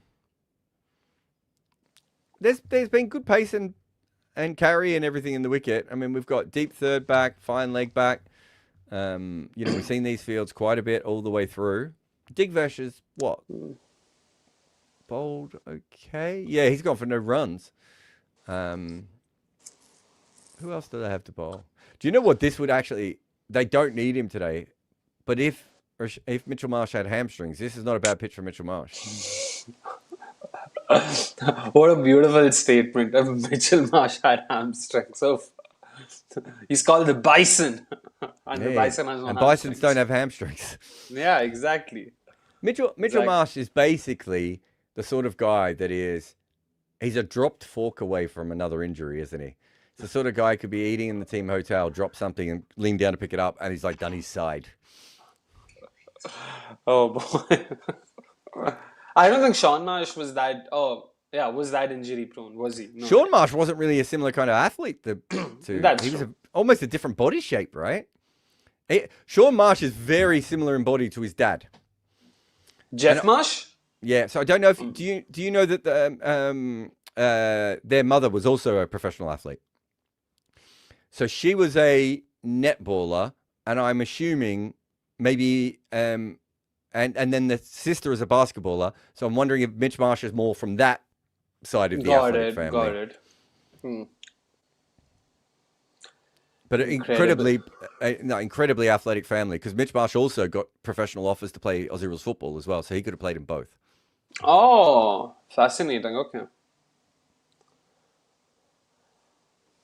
All right, Shami, last ball of his spell. Bouncer attempted, and Ferreira just bunts it towards a catching mid-wicket. Interesting position once again. Oof. 13 overs, 90 for 5. Yeah. Somewhere there and there about just about hanging in that. I think they can still get to 170 from here. What say?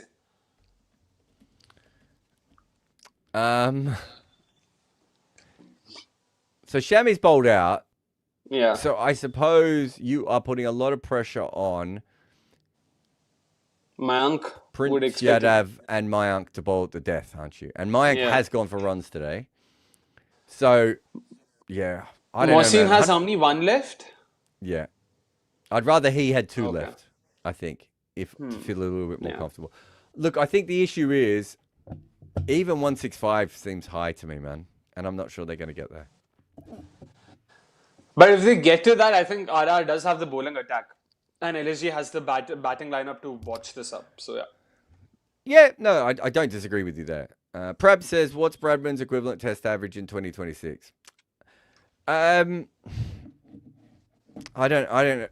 The test averages weren't particularly high in like Bradman's era. Outside of Bradman, like there was obviously Sutcliffe and George Headley as well, and Hammond. But that's not that much different to what we saw in the 2000s, right? We saw lots of guys averaging around 55, 56, 57 for long periods of time there. If you're asking me specifically in 2026, the averages have dropped down. So yeah, probably this is a lower scoring era. So if you average 70, 75, 80, I would, that is probably closer to Bradman's level, just because it's a lower scoring era. But if you're talking about modern cricket in general, you still would be looking at... I mean, the thing about Bradman is it's the ability to average that much more than everyone else, than the second best player does, right? And so if you're averaging 70 now, how much more are you averaging? Let's say Joe Root is not the guy who averages 70. There's some random... I don't know, Harry Brook comes in and averages 70, or Jaiswal averages 70, right? If one of them averages 70, if Joe Root's averaging 50, 52, it's not that... It's the leap. That's the interesting thing about Bradman, is the leap from even the second biggest scorer in his era, who were also unquestionably some of the greatest batters who ever lived themselves. Is there any Bradman Museum or something in Adelaide? No, it's in Bowral, which is our country town in the middle of bumfuck nowhere. But where does it belong to? It's in New South Wales, Bowral. It is, that's where he was born, if I'm not wrong, right? Yeah. So I'm just trying to have a look to give you a better idea of where it is. I know roughly where it is. It's kind of. Oh, you know Sydney a little bit, so that makes it easier, doesn't it? It's kind of if you were driving from Sydney down to Canberra, you could drive via Bowral if you wanted to. So quite often, geez. yeah, quite often, if you watch international cricket and you follow the media like I do, you can tell when there's a game in Canberra because people will go to Bowral as part of the package of going to. Oh man, I missed out on that. I did drive down Digvesh to is in Canberra. again, pushed down on the ground for one. My parents went there, Lovely. and I know a lot of people in cricket who've been there. I don't think it's like the most incredible thing of all time, but I think it's got the water tank and everything. It's got the setup so you can recreate him with the golf ball and the cricket stump. Nice. Yeah, Would have been still fun. But yeah, no, I've never been either. They've invited me a couple of times. It's just, I haven't actually covered that much cricket in Canberra. As this one is whacked out. Oh, good fielding out on the boundary. They'll get a couple. There's a little fumble in the end on the relay through there. Who is the most famous cricketer from Canberra? I can't think of anyone specifically from Canberra. Well, no one really lives in Canberra. It's a made-up city. I would say it's Brad Haddon. Oh, he's from But Canberra. most people is it? don't know Okay. Brad Haddon is from Canberra. I had this big fight. This is such a random. It's so weird that you brought this up. As Digvesh comes in again, he goes for the big whack. There's Ferreira, and there's almost a catch and a run out off that one, but nothing happens. Yeah. So there was Haddon? Brad Haddon, and do you know a cricket writer called Peter Roebuck? Yeah. So for those who briefly don't know, Peter Roebuck was probably one of the best cricket writers in the 80s, 90s into the early 2000s. And is this just one bounce out to Pura? And that was incredible fielding, by the way. He's one of the most famous cricket writers in the world. He was a former cricketer himself. He's captain of Somerset. Not everyone's cup of tea. You might need to Google what happened to him at the end of his life. Lots of stories about it. Once got found guilty of spanking 18 or 19-year-olds on the buttocks with cricket bats as what the judge called a sexual crime. You didn't know that?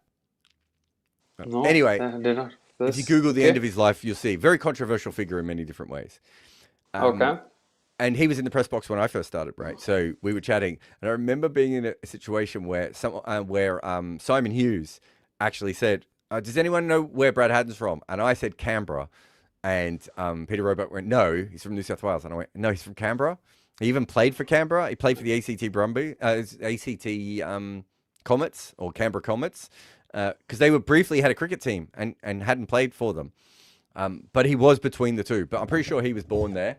And I don't know, second most famous is probably Nathan Lyon, who didn't even live in Canberra but played cricket in Canberra. Okay. And I don't know who third is. So you know Australia has 6 first-class teams. Yeah. And yeah. very briefly, they had a 7th limited overs team set up in Canberra. What was it called? ACT something? Or? Yeah, so actually, this is the funny thing about it. It was called Canberra Comets, but it was also called ACT Comets, and I've never quite understood why it was known under both names. But they had to get imports in because Canberra has no fucking people, right? There's no reason to have a team there, really. And their opening bowler was like a very, very finished Merv Hughes. Oh, okay. And if I'm not mistaken, I think their star batter, other than Haddon, and Haddon was really young, would have been Mike Valletta. Do you remember Mike Valletta? I think you'll find he might have been the leading scorer in the 1987 World Cup final. Oh, There you I go. need to check that now. World Cup final. Cricket. I could be wrong. Let's see. I think he made runs in that game. He certainly made runs at times in that tournament. But Mark, fascinating. is back Never on. heard of this name, so that's why. Yeah. Oh, well. Oh, yeah, second highest run scorer that game. Oh, so close. What did he make? 40? 45. 45 of 31, though. That's a very good It's the number. innings that really, it was an important innings. I knew that was the Yeah. bit I remember.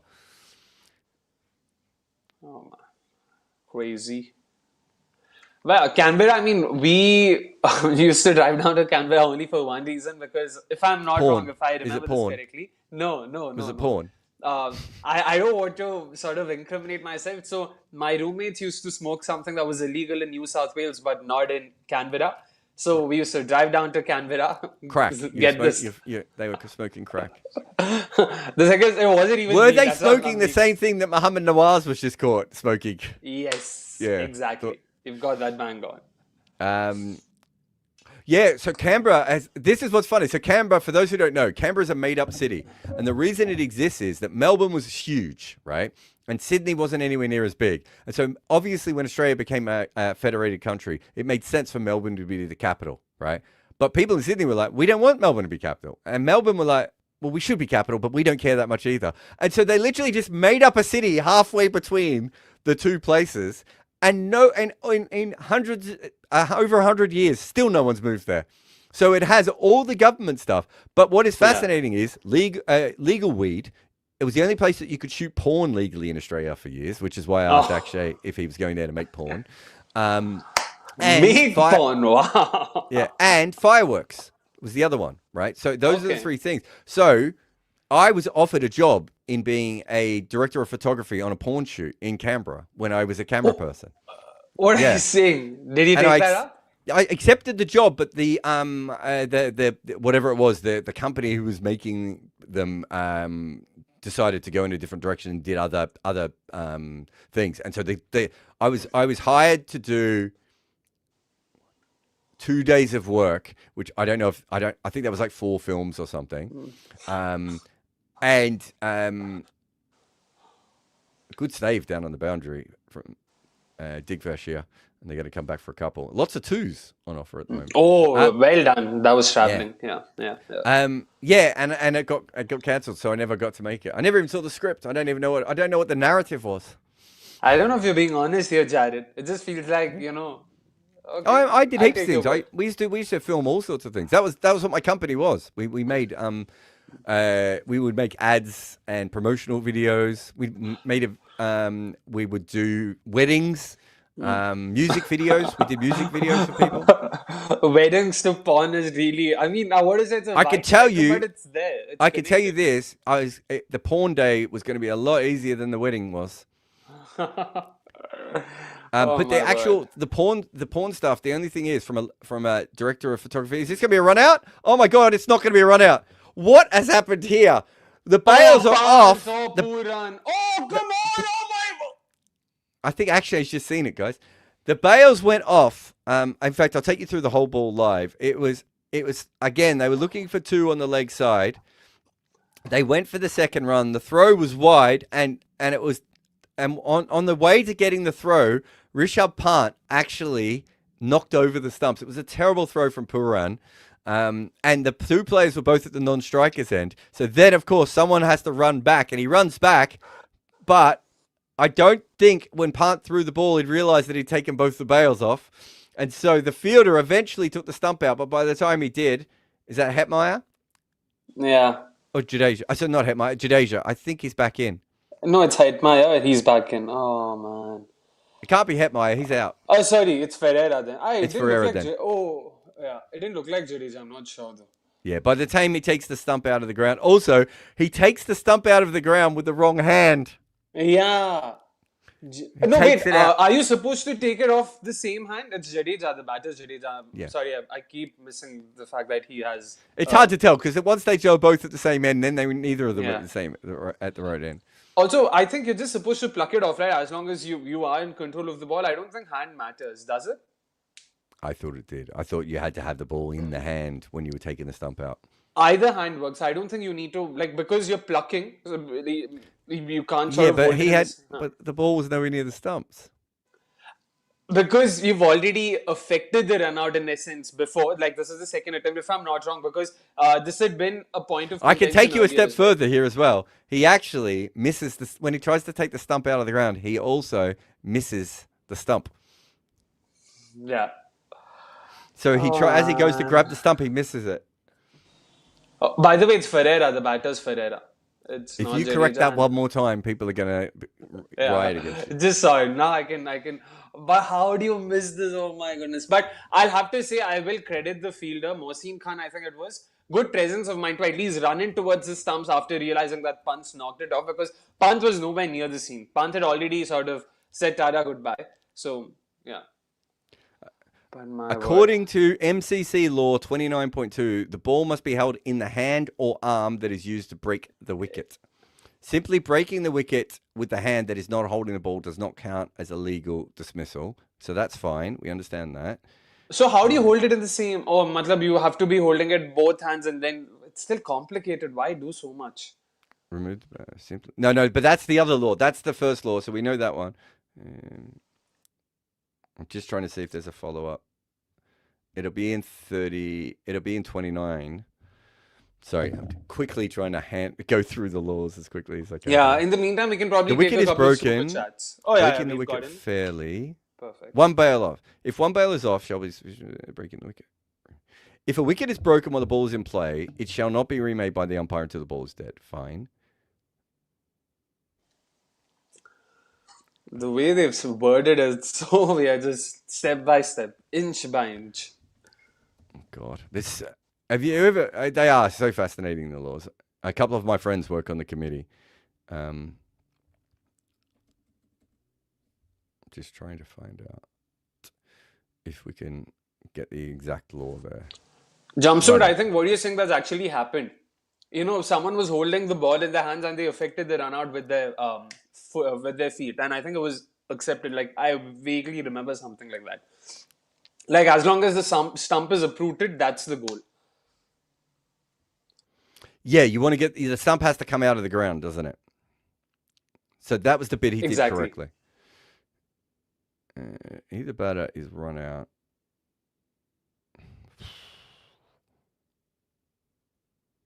I can't find it. I'm usually better than this. That's MCC laws for you.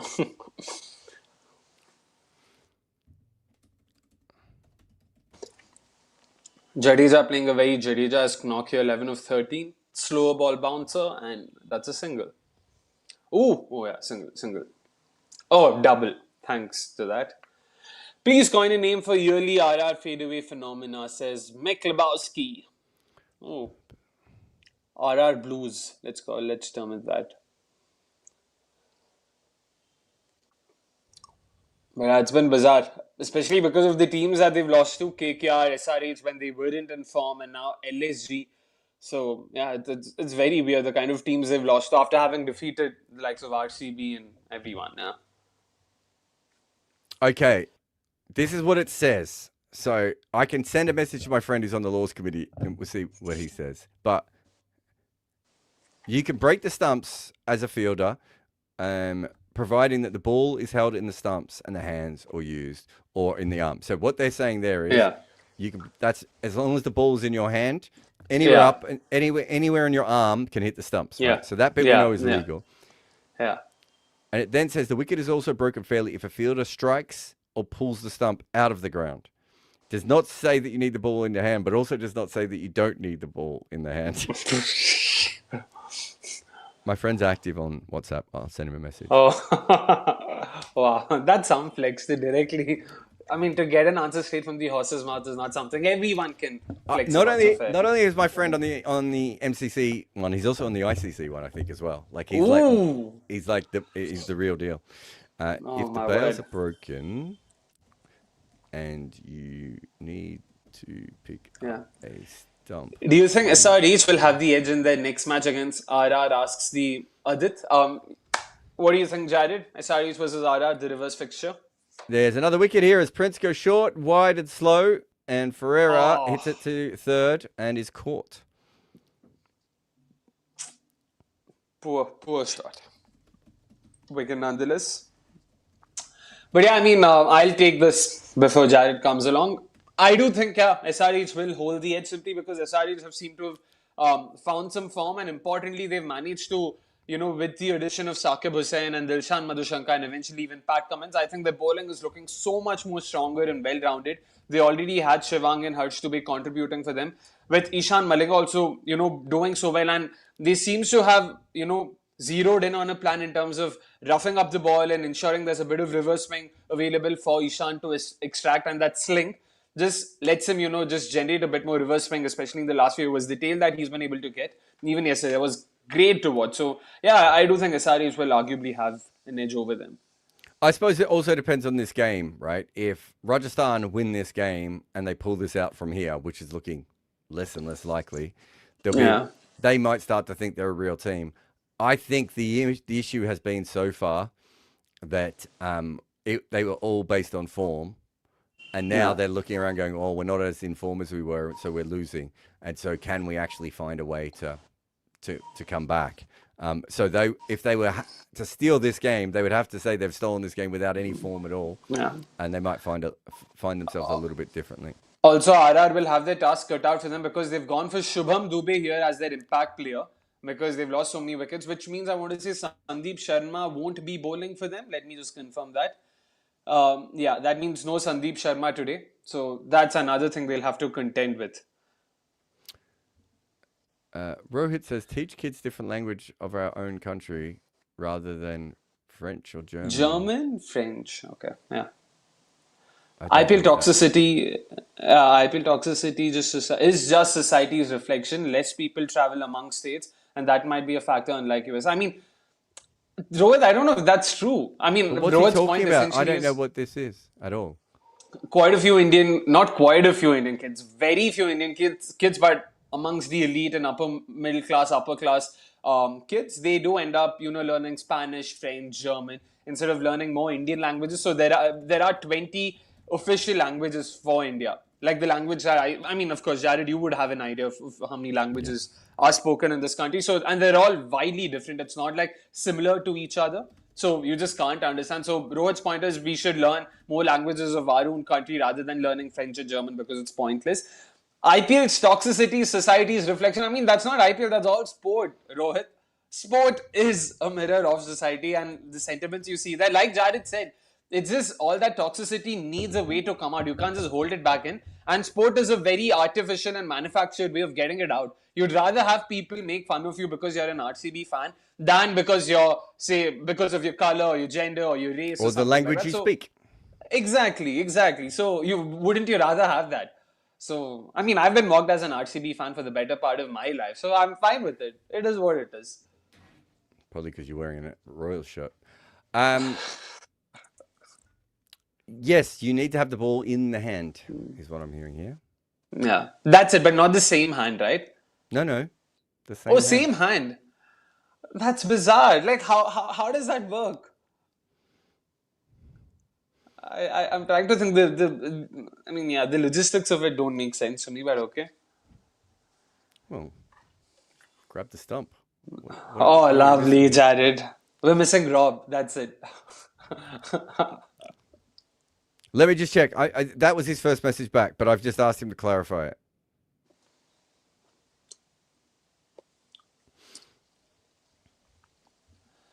All right, coming back. 16 overs done, 110. I thought they could get to 170. It seems like even 150 will be a very, Yeah, I thought you were being a bit optimistic. I thought 165 was like the absolute maximum they were going to get to. And, yeah. Expected more from Ferreira, to be honest. 145, isn't it? I mean, but what's Ferreira done, really? Nothing. The thing is, I've actually not been a big fan of Ferreira, but so many people around me rate him very highly. I mean, for what it's worth, I did watch him live last year at Leeds during the 100. He was good, but he didn't seem great. And I really felt that IPL, I don't think he'll be able to do much. But because people around me have been raving so many good things about him, I really thought, probably I should take their word. And clearly it's backfired. He's a beautiful striker of the ball, but he does feel a little bit like Glenn Phillips to me, in that he's now on the circuit and he's around, and there's no doubt in some of the innings he's played, you could see just how good he is. I'm not sure we've seen any proof that he is a consistent player, though, that deserves to be, an automatic player in the IPL right at the moment. Now, he's about to hit his prime, so in the next year or two, he should be able to do that. But I kept saying that about Glenn Phillips as well, right? And that hasn't really happened. In the SA20, he averages 22. The 100 is probably where he's been his absolute best. He's been a monster in 100. Major League Cricket, let's forget that for a bit. Blast Cricket, he hasn't done much. So when he played his season in the Blast and didn't do much. But we're up to 7 innings in the IPL for an average of 16 and a strike rate of 120, right? Yeah. Not saying he can't play, and it's a weird role that he has because he's an overseas player, bats really, really deep. You hear a lot about him being an all-rounder, but I've never actually really seen him bowl anywhere. Nah. He doesn't I'm bowl. sure he He has stopped bowled. bowling. He bowled in the first season of SA20 leg spinner, but he's not really bowled anything since then. Yeah. So he's one of those players who he's doing well to be in this side, right? And he might be the right fit. I'm not saying I can't think of another player off the top of my head that you would have. Maybe I don't know. Would Jordan Cox be able to bat down the order? Trying to think of some other international overseas sort of players of that level who could bat in that position. In any of the IPL teams or who are available out Yeah. I just mean kind of fringy kind of players, like Got it. Jordan Cox, kind of like them. I'm trying to. I mean, Jordan Cox is probably more up the order, but I think he could do that role. James Coles, what do you think? I haven't seen much of his batting. Coles is probably higher up the order. It's more about how he plays spin. He has one of the highest 6 rates, I think, in English cricket against spin. Anyone done under in Australia? Can't think of any middle order, low middle order. I mean, batters. Mitch Owens is the other one, right? Of that kind of player, but I just don't think he's very good when he comes in down the order. Yeah. So maybe it's just a case there aren't that many. Even guys like Tim David have gone up the order now, haven't they? Yeah. Which makes sense. I mean, I'm not faulting them for going after Ferreira. No, that's what I'm saying. But I'm saying, based on what he has done so far in his career, he hasn't really, there are other people who have ridiculous numbers, right? Who can't even get into a squad. And he's in a side. So he's a step up on that. That is true.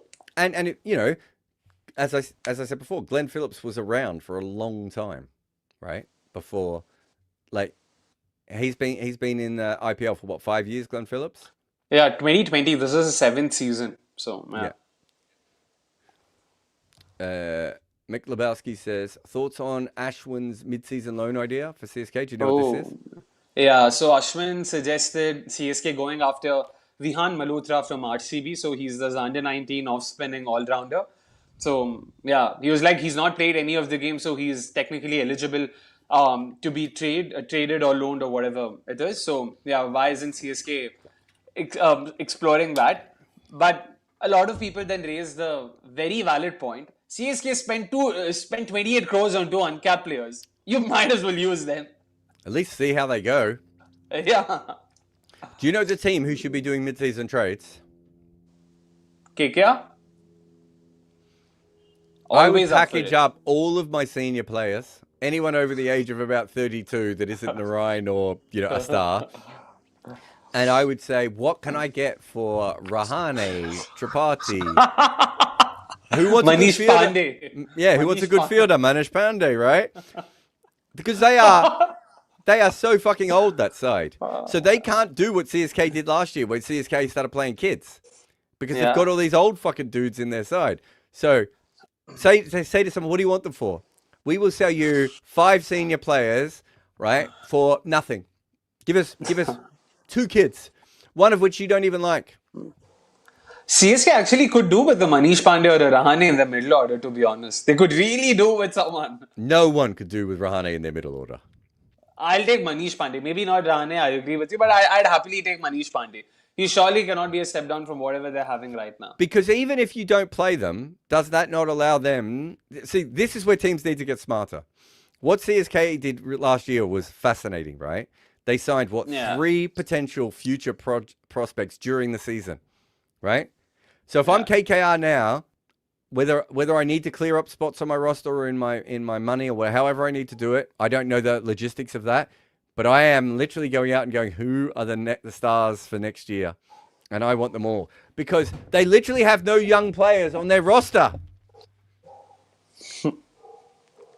There are a couple of interesting names coming up in domestic cricket. But yeah, it also is down to how agile they are as a management and how desperate they are to sort of sign some of these youngsters. And I don't There's a think young, isn't there a young all-rounder around that everyone thinks will go for money in next year's auction? RS Amrish, who apparently even trialed for KKR, if I'm not wrong, which is why for the longest time, who was injured because they were looking to sign. Oh yeah, when Harshit Rana was injured, RS Amrish was everyone's in that KKR is surely going to sign him, and they ended up signing Navdeep Saini. Like, so it didn't make sense. But yeah, RS Amrish is like being hyped too much, and I already feel for the guy because again, I've not seen a lot of him, but from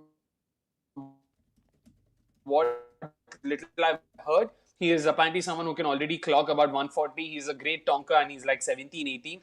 So he's a prodigy. So yeah, let's see how that goes. Even CSK, if I'm not wrong, brought him for trials because they're also yet to sign a replacement for Khalil. And I don't know if Amrish was a part of the trials. I know Akash Madhwal was, and Rajvardhan Hungry. Yep. If I have any money left in my salary cap, I just give it to him now. Teams have to be smarter. These are the ways that you get ahead. Yeah. CSK could only do what they did in 2025 because the auction happened before this match finished and top performers went unsold. Thanks, BCCI says PG back. That's a very valid point. But Brevis was in that.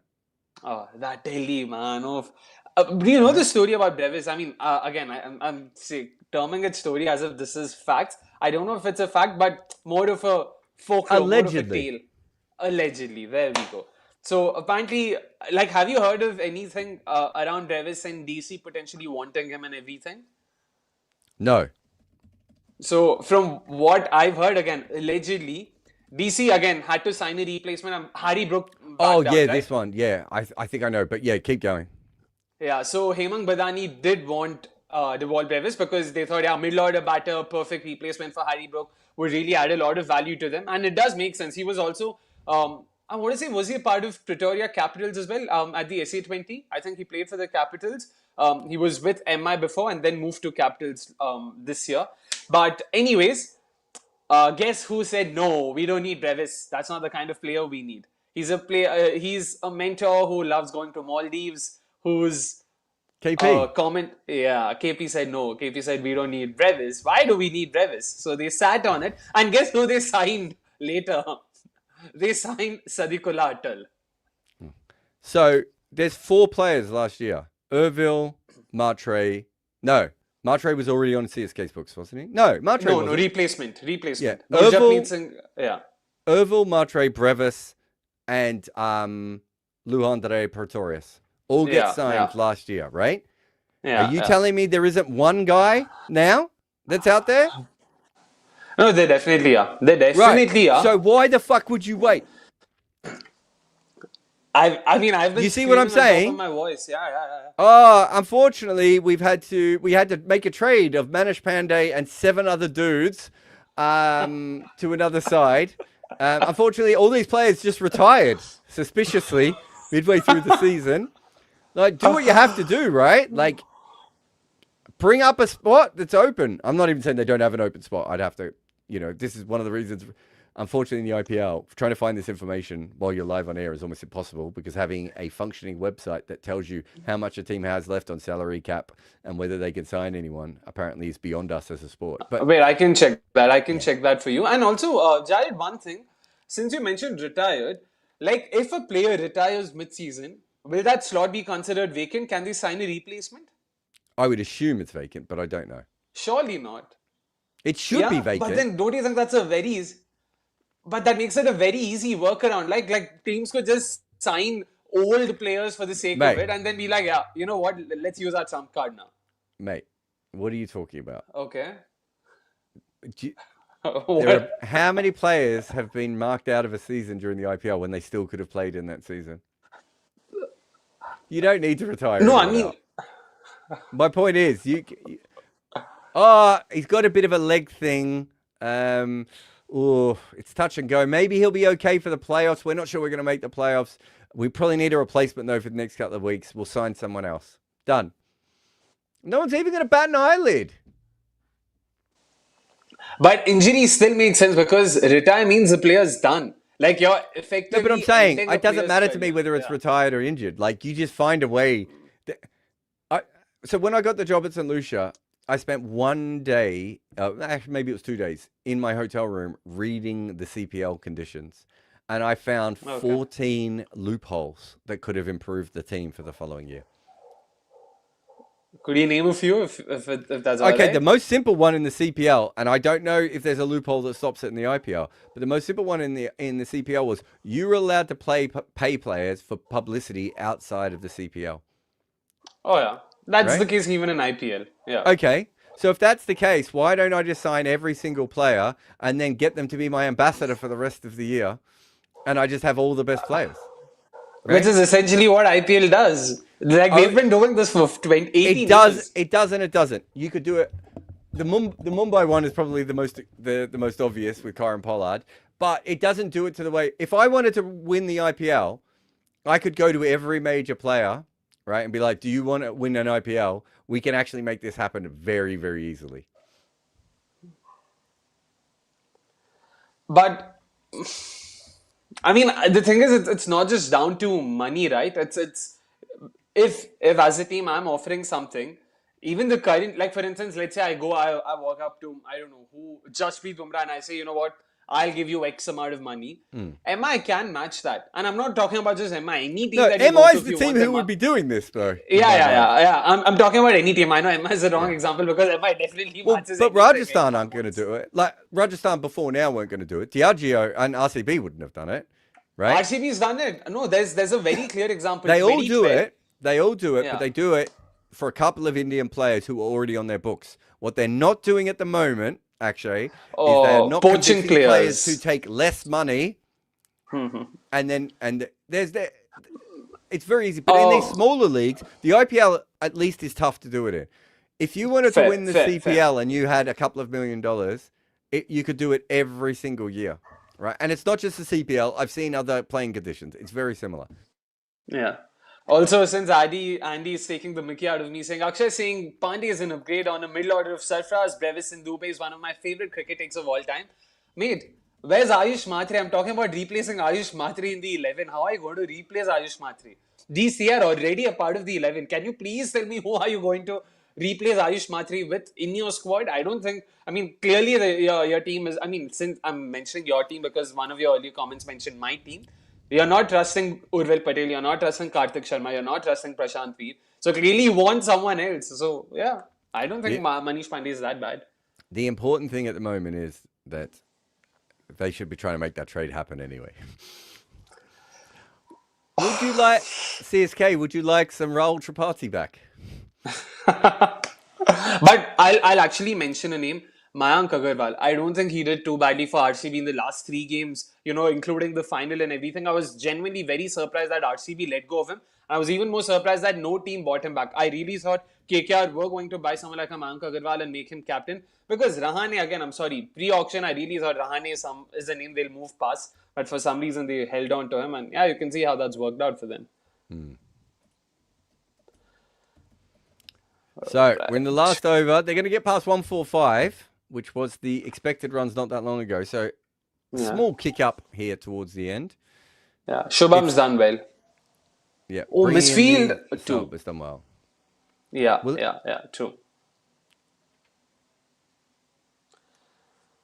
Did that just go through his legs? Who's that at mid wicket? Markram. God. Oh yeah, it's gone through him. Right. Oh, meanwhile, you were talking. You wanted to know what's the purse remaining for each of the sides. So CSK has 2.4 crores. Any one team you want to know in particular, or do you want to know KKR. the purses for? Oh, KKR has 45 lakhs remaining. Oh, by the way, they've already exhausted their player limit. They've bought 25. That's what I'm players. saying. So that was my guess, as this one is whacked back down Yeah. the ground for 4 here. Like lovely shot by Jadeja. Okay, so the only way to do this is through a trade, right? Yeah, trade or you break someone's leg and be like, yeah, we've got a player Oh, injured no. here, so. Yeah. What a shame. You think teams intentionally buy a couple of players just as buffers, in case if we need to break someone's leg?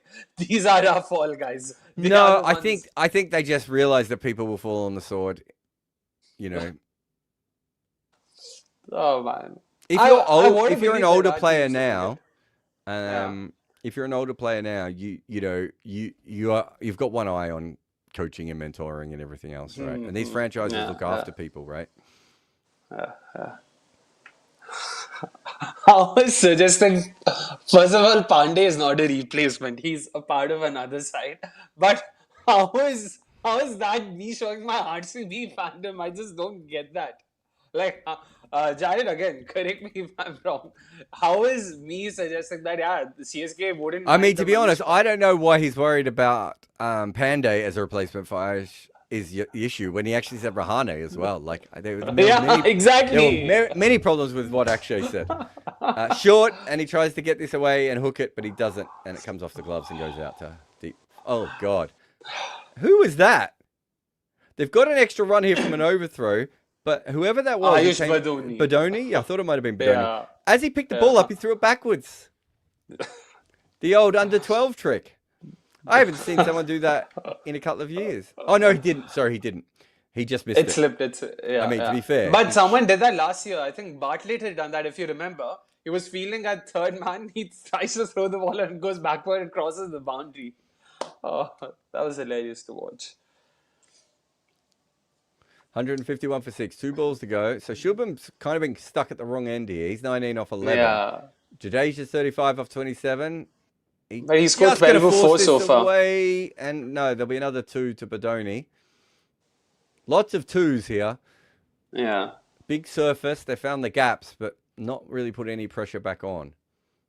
14 runs, last ball. If he can somehow get this over the line, not bad. 159, 160 target. I think they can live with that.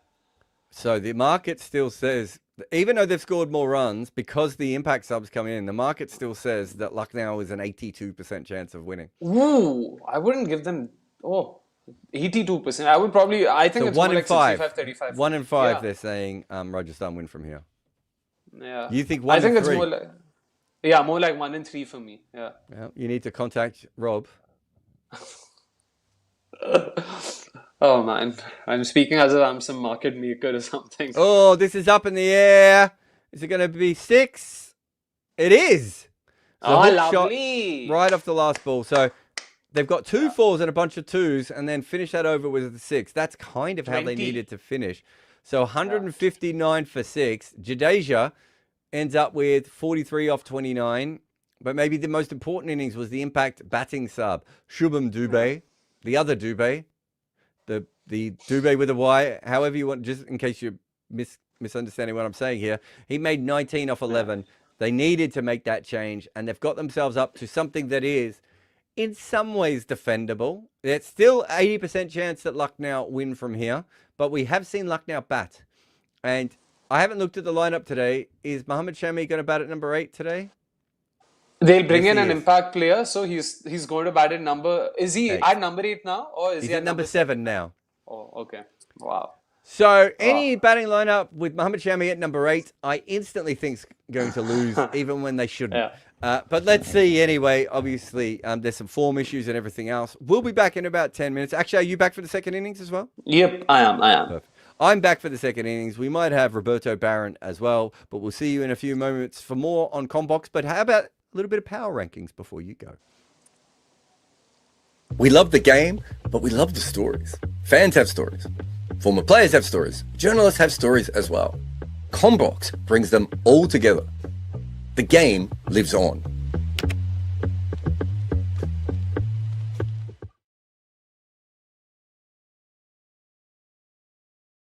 Now, quite comfortably, and took Delhi to the last over before David Miller finished it off. Both of the wickets were a bit tricky, so we didn't see a load of runs. But one player doing well is Bhuvi Kumar from the Badlands. It's actually hard to pinpoint an objectively bad game for him. He's been amongst the top wicket takers, and no one has scored off him either. One player not doing as well is Jitesh Sharma. In both chases, he came in without having much left to do, but he's also gotten stuck a couple of times batting first, most notably against Delhi. RCB were 4-2 in 6 games, and 5-3 in 8 last season as well. So a 2-1 split here should work very well. They're weirdly locked into this loop of just playing Delhi and Gujarat over and over again. So this is a tougher part of their season. So let's see how they go. Punjab have won 2 games. There was a moment when Mumbai seemed to be on course to set a huge total after the early wickets, but Punjab were able to restrict them before gunning it down comfortably. And Lucknow was an absolute mauling. One player doing well is Cooper Connolly, who's been very impressive so far in this IPL. Remember, in the Big Bash before this tournament, he averaged like 19 for the season. Suddenly, he stepped up in 3 of the 5 innings. And again, we've seen very good signs from him. He got stuck in the power play versus LSG, and then they bowled him Badoni, and he went absolutely nuts after that and played a great knock. One player not doing so well is now Wadira. And I think it's nitpicking a little bit because they're playing really good cricket. But at the moment, it's just not quite working for them. He's facing over 40% of dot balls, which is a lot more than he was last year. And he's not really finding any boundaries either. We're about to find out a lot about Punjab because so far, they haven't actually played anyone good. They've certainly not gone up against the 27 Yankees, right? So their schedule coming up is Delhi, Rajasthan, and Gujarat. These are teams that are actually in contention, and they should test Punjab a lot more. If this team is the real deal, they could go 2-1. But I don't think if I'm a Punjab fan, I'm that worried about going 1-2 here because you're already pretty much booked your playoff spot. And this is a quality team, even if we don't know quite what their heights are right now. I feel like the topping has come off the pizza a little bit with Rajasthan. And it would feel very, very differently if Nandare Burger had taken that very simple catch. But that's not what happened. And Ravindra Jadeja ends up with 2 for 8 in 3 overs and doesn't bowl out. And somehow KKR get over the line despite the fact that they looked like they were actively not trying to win that game. I don't think it's time to throw Rajasthan out as a genuine title contender, but they now do look a tier back. But when it comes to form, Ravi Bishnoi has stayed in it. He's already taken 1 more wicket than last season. Anyone who's followed my stuff will know I've been obsessing over this fact. He's attacking the stumps more, he's bowling quicker, he's doing lots of little things that are really working for him. And in fact, he gets the bowl after Archer and Berger have usually taken a wicket is just even better for him. Weirdly enough, the player doing badly is Riyan Parag. He had 2 fantastic IPL seasons, and now he is the full-time captain. And there's been more than enough chances for him to make an impact, and so far, he's made none. We've almost seen more of him talking about his captaincy than we have him batting. Rajasthan is a genuine title contender. I think they win 2 out of their next 3 games. They're going up against LSG and the Sunrisers. They should just win both of those, but then the big game is on the 28th of April when they go up against Punjab. That's really when we're going to learn a lot about them. Delhi beat RCB and their bowlers pulled back the game in the first innings before their batters took it deep. Maybe too deep. But KL Rahul's innings was high intent despite early wickets, and Tristan Stubbs, with a little bit of help from David Miller, finished the game. Lungi Ngidi is doing very well. His pace-off deliveries have lit up the IPL the way they did in the World Cup. In the final 5 overs, he's only going at 7.5 economy, and even in the power play, he's not gone for many. One player doing badly is Era, 404. It's a batting lineup with an incredibly high floor, and the bowling attack is solid. Nitesh Rana was an issue, and they gave him 3 games, and now he's been dropped. There really isn't an obvious player for this section. They're going to go up against an on-the-rise Sunrisers and then 2 strong teams in 3 days. So it's a very tough little schedule. A 2-1 split here is really good, but unfortunately for them, they absolutely have to go 2-1. Last week, Gujarat did well to restrict KKR to 180 in the first innings, and never really looked out of control during the chase. But against Mumbai Indians, it was the opposite. They lost that game by 99 runs, and I still don't fully understand how. One player doing well is Rashid Khan. He has 6 wickets in as many games, but crucially, he's only going at 7.7 runs and over. And I think with him, that's even far more important than the wickets. There's a lot of bowlers that you could actually pick for this, but if he has a good season with all the other bowlers doing well, that makes him a very hard team to scheme for. I had Sai Sudarshan as the likely player to make the most runs because he's almost automatic with the bat. In 2025, he's the leading run scorer. And this year, he is absolutely not the leading run scorer. He played 1 good innings against Rajasthan, although they did lose that game. In the other 5 games, he's made 62 runs. They need him because they have a top-heavy strategy. And at the moment, it's toppling over. Gujarat is one of the few teams that has a fantastic bowling lineup, but they are 3-3 at the moment. And 2 of their next 3 games are against RCB. They do have a softer game against CSK in the middle, but this feels like a really important 3-game sample size. There's a lot of teams around them in the table. They have to actually start winning more than they lose. Last week for the Sunrisers, Abhishek Sharma and Heinrich Klaasen made runs. But maybe more importantly, they now have young bowlers who take wickets. Saqib Hassan looks like a genuine find. Hinga's bowling really well. And Eshan Malinga stepped up big time to beat CSK when it looked like they were going to win that chase. One player doing well is Nitesh Kumar Reddy. He's actually influenced 3 games with the bat and 2 with the ball. His overall numbers maybe don't look as spectacular, but when he's being good, it's really helping them a lot.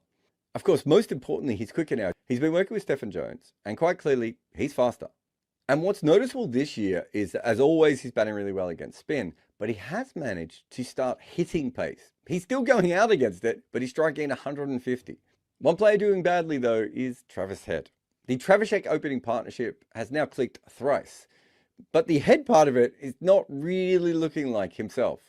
He's had a couple of innings where he's looked fine, but 3 or 4 now where he gets to about 10 off 10 and just doesn't look like he's going to make any runs.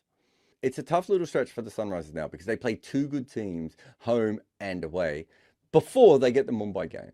So as long as they split the Delhi-Rajasthan game and they beat Mumbai, that gets them to 2-1 and gives them some sort of confidence going ahead.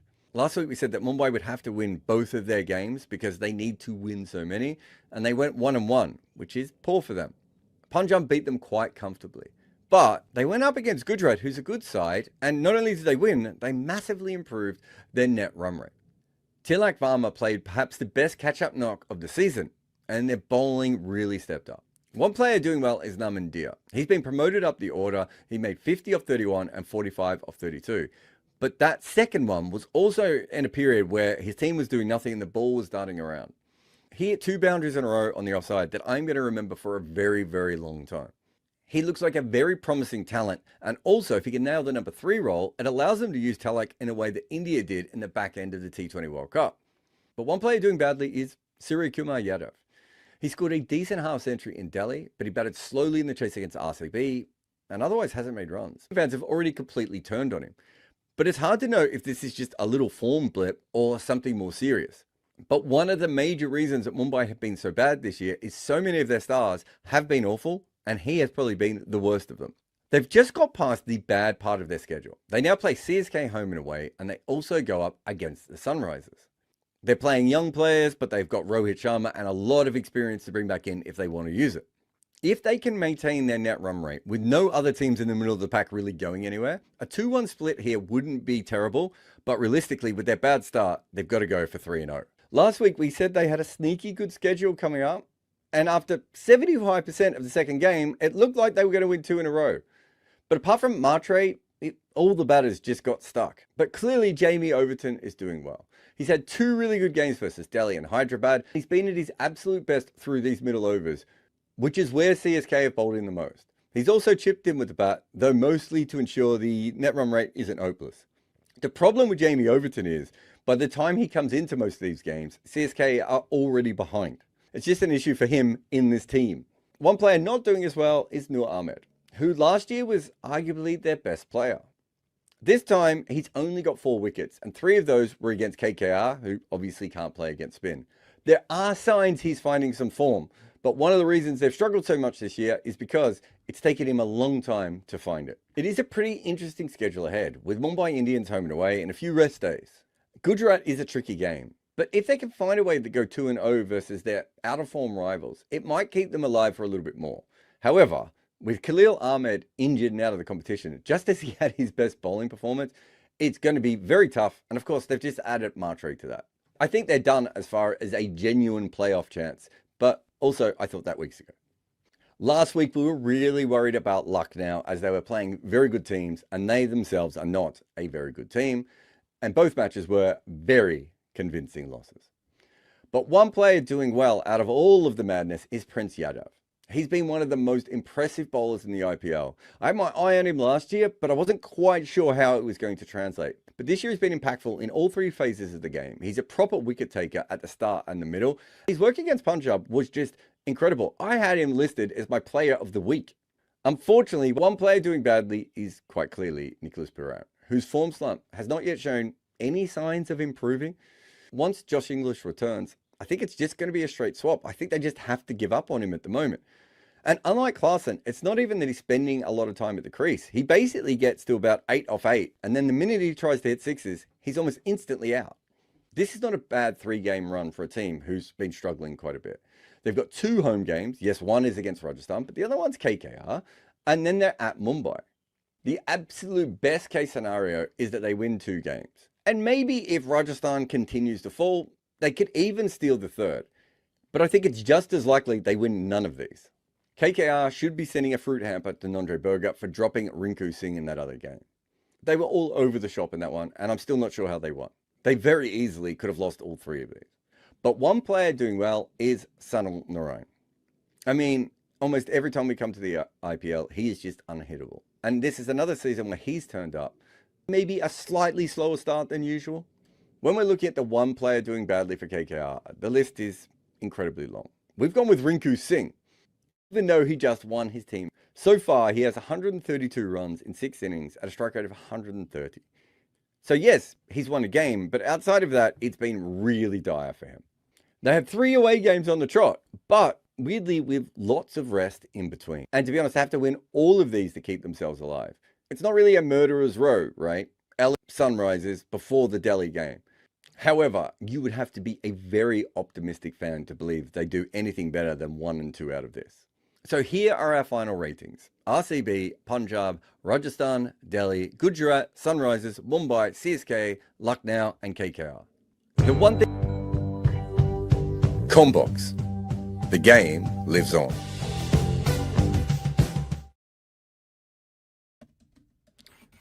Hello everyone and welcome back.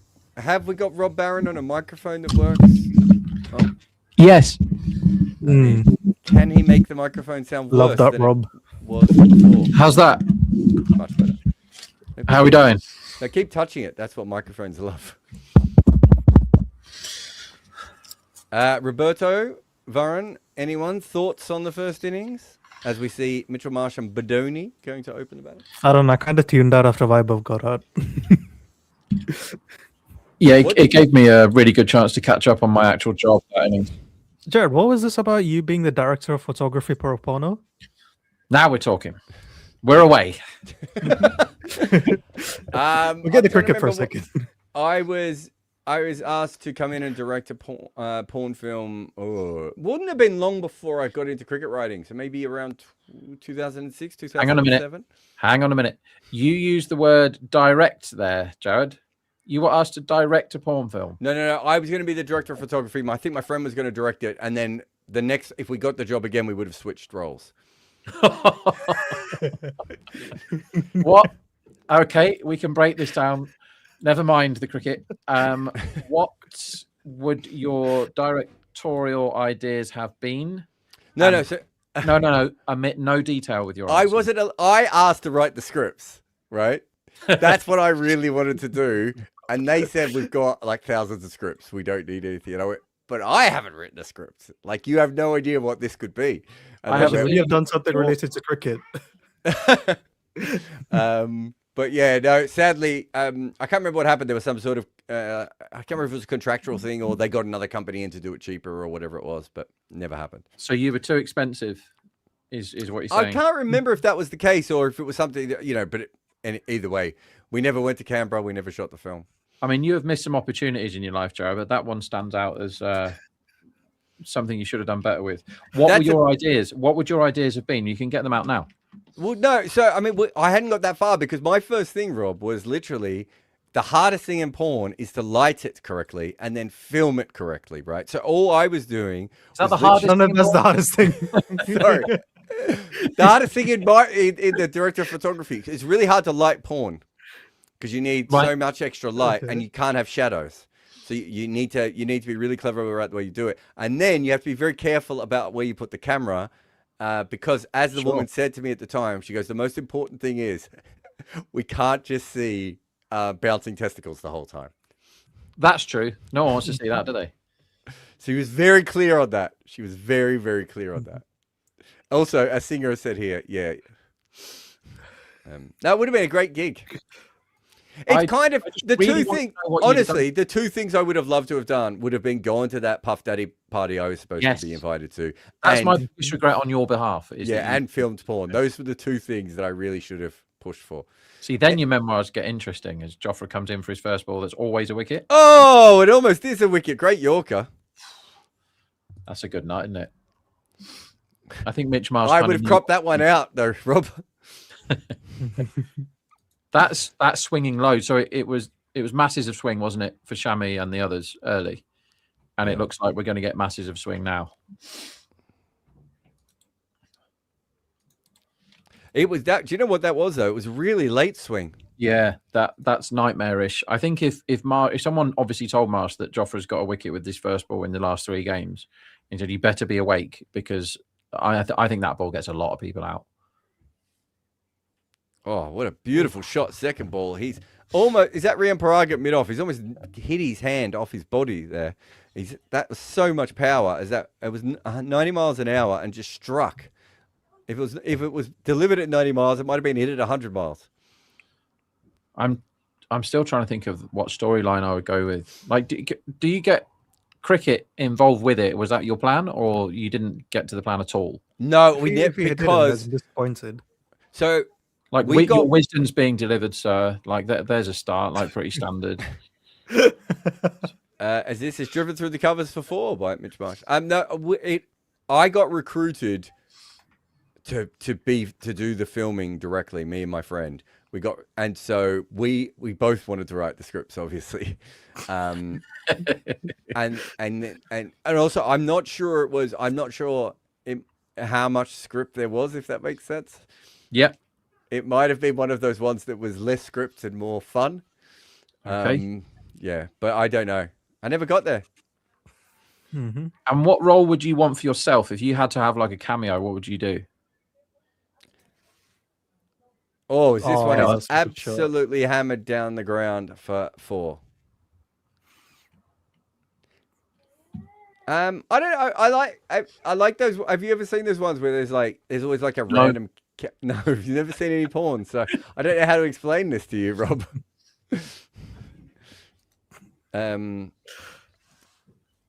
Yeah, no, I always thought like I like the characters who were kind of in porn but aren't involved in the sex. Yeah, that would be very daunting, wouldn't it? That'd be a tricky day at the office, wouldn't it?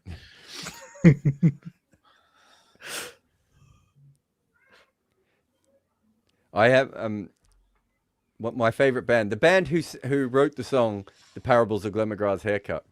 They had a live DVD once, and on the live, like an extras DVD once, and on it they had this incredible conversation about like how much fun it would be to write the non-porn dialogue, right? So the dialogue in between the sex.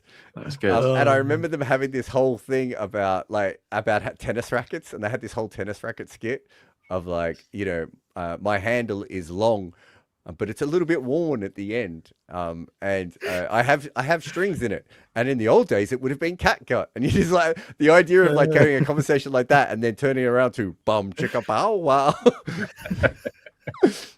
That's what I wanted to do. I wanted to come up with the most obscure, stupid dialogue possible. Run out chance, yeah, big run out. Oh, he's got him! Oh, wow! God, when you said that, I was like, he'll get back easy, and he didn't even get close. Badoni is gone. Ball watching. Marsh standing in the middle of the pitch with both his arms out never helps in the decision making of should we run or not. I don't think there was ever a run there. No. And for once, somebody hits when they should. Yeah, I think what's happened there is Marsh has run, but not called. And then he sort of looked at Badoni to say, I'm not sure there's a run here, mate. And it was too late. But Marsh would have been run out too, wouldn't he? Yeah, somebody was going to be out there if he hit the stumps. It's possible that Badoni actually called that, and that's why Marsh was running. And then Marsh suddenly looked up and went, there's no run here. But he did then stand there like this, which... Yeah. Oh, yeah, I'm not saying he wasn't. I'm saying they both played a part in that one. They thoroughly deserve to have lost their wicket there. And Badoni departs for a well-made none off one. Golden duck, but not a golden duck. Yeah. That's got to be a really shit feeling, that, hasn't it? Oh, so by the way, did you guys would have seen the fielding in the last game when there was a run out chance and Rishabh Pant ran through the stumps, and then the fielder came in to pick to try and grab the stump and miss the stump, then pick the stump up with that ball that they didn't have the hand. Sorry, pick the stump up with the hand without the ball in it. Do you remember all that? I remember all of it vividly. Okay. So I checked with my friend Paul, as you know, Rob, who is one of the world's leading gurus in this. Tell him to get in touch with me, by the way. I want to talk to him about something. Why don't you just send him a message? Because I did, and he didn't reply. I'll tell him now. Thank you. Rob Barron says, you're a dick. I like Paul, but I want us to conquer and absolve cricket of all its sins. So I want integrity to be sorted, and he is the man that can help me. Whereas I use him for shit like this, where I'm like, yeah, which is just as important. I can't be bothered reading the laws live while I'm on air, and I can't find the right law. Could you tell me what I should be fighting? So the bit, like, I couldn't work out whether you're meant to, because my understanding is if you pick the stump up and whack the ball against the stump with your hand, that's out, right? Okay, so yes, that is one way of doing it. The ball must be in the hand of which you are picking the stump up with, which is almost impossible to do with one hand, right? You can do it. Okay, so that's hard. That is hard to do. Because my hands aren't very big. So if I've got a ball, don't have a ball on me. I'll get a ball. Yeah. If I have a ball in my hand and now I have to pick up a stump, that's quite hard. But picking up my stump with the left and banging the right hand on it. It is possible to have a ball and a selfie stick in your hand at the same side. So if you look at it, what most people do is they actually pick the ball up as Nandare Burger comes in, and there's a big swing by Rishabh Pant for his first ball, and he misses it. What most people do is they have the ball in their hands and they pick the stump up with both hands, right? Yeah. The other way that Paul was telling me is, of course, all you're really trying to do is get the ball out of the ground, so you can actually take the ball and knock the stump all the way out. Okay, but can you pick the stump up with your left hand out of the ground and smash the ball onto it with your right? You can, but what you can't do is what he was doing in that particular situation. Yeah. Which is he had the ball in his right and he had the stump in the left. The fact that so the quickest way is either picking the ball up with the two hands, which is the easiest way, or knocking the stump out of the ground. And can you just? It doesn't look pretty, but it looks funny. Can you just another run out chance nearly there? Marsh is on one this afternoon. Can you just run as fast as you can towards the stumps with the ball in your hand and just splatter everything? Yes. That's out, is it? You're saying when the bails are off in this situation? Yeah. So the bails are off. And I am basically running as fast as I can, full shoulder into all three stumps splatter everywhere. As long as the stump gets out of the ground, you're fine with that. Yes. What if I run up like without the bails is what you're saying? Yeah, but you would have to be holding the ball in the arm that knocks the stump out. Right. So I can't like slide tackle the stumps. Not with your feet. But I can go. Oh, is Rishabh Pant gone here? He's played one of the most bizarre innings I've seen. He charged at the first two balls and missed them. And then I was thinking of the same thing. And then he thought, I'll slog sweep this away. And instead, he's got a little feather through and he's gone. But yes, balls and stumps. So Sharasan KD was saying Pant is going to make the most boring 50 and they're going to win. Aged very well this. Yeah. One thing that innings was not. It is very hard to go out caught behind playing that shot, guys. Big send-off from Berger as well, who I have not forgiven for that ridiculous drop catch. Should we bring Akshay in? Akshay. So hopefully now Akshay understands that you do need to have the ball in your hands, but you can also knock it out of the ground with the ball in the right hand. So he did that. So very specifically, from my memory of that run-out chance before, he did neither of those things. And on top of that, he also missed the stump the first time he tried to grab it, Rob, which is even funnier. Also, Akshay, did you actually say like what was it? Manish Pandey is better than Dewal Brevis? Yeah, I believe that's not it's very clear. That's how I remember the conversation. Yeah. I mean, this is. I don't think we could have come up with a better example of how internet works. Oh wow! What a game of Chinese whispers. If I remember directly, what he actually said was better than Sachin. Yeah, better than Sachin. That's where I was at. Not Brevis. Who's Brevis? Yeah. Oh. My camera's doing very odd things again. Sorry. But I like looking at the sweaty part of your palm. Also, after the conversation from earlier.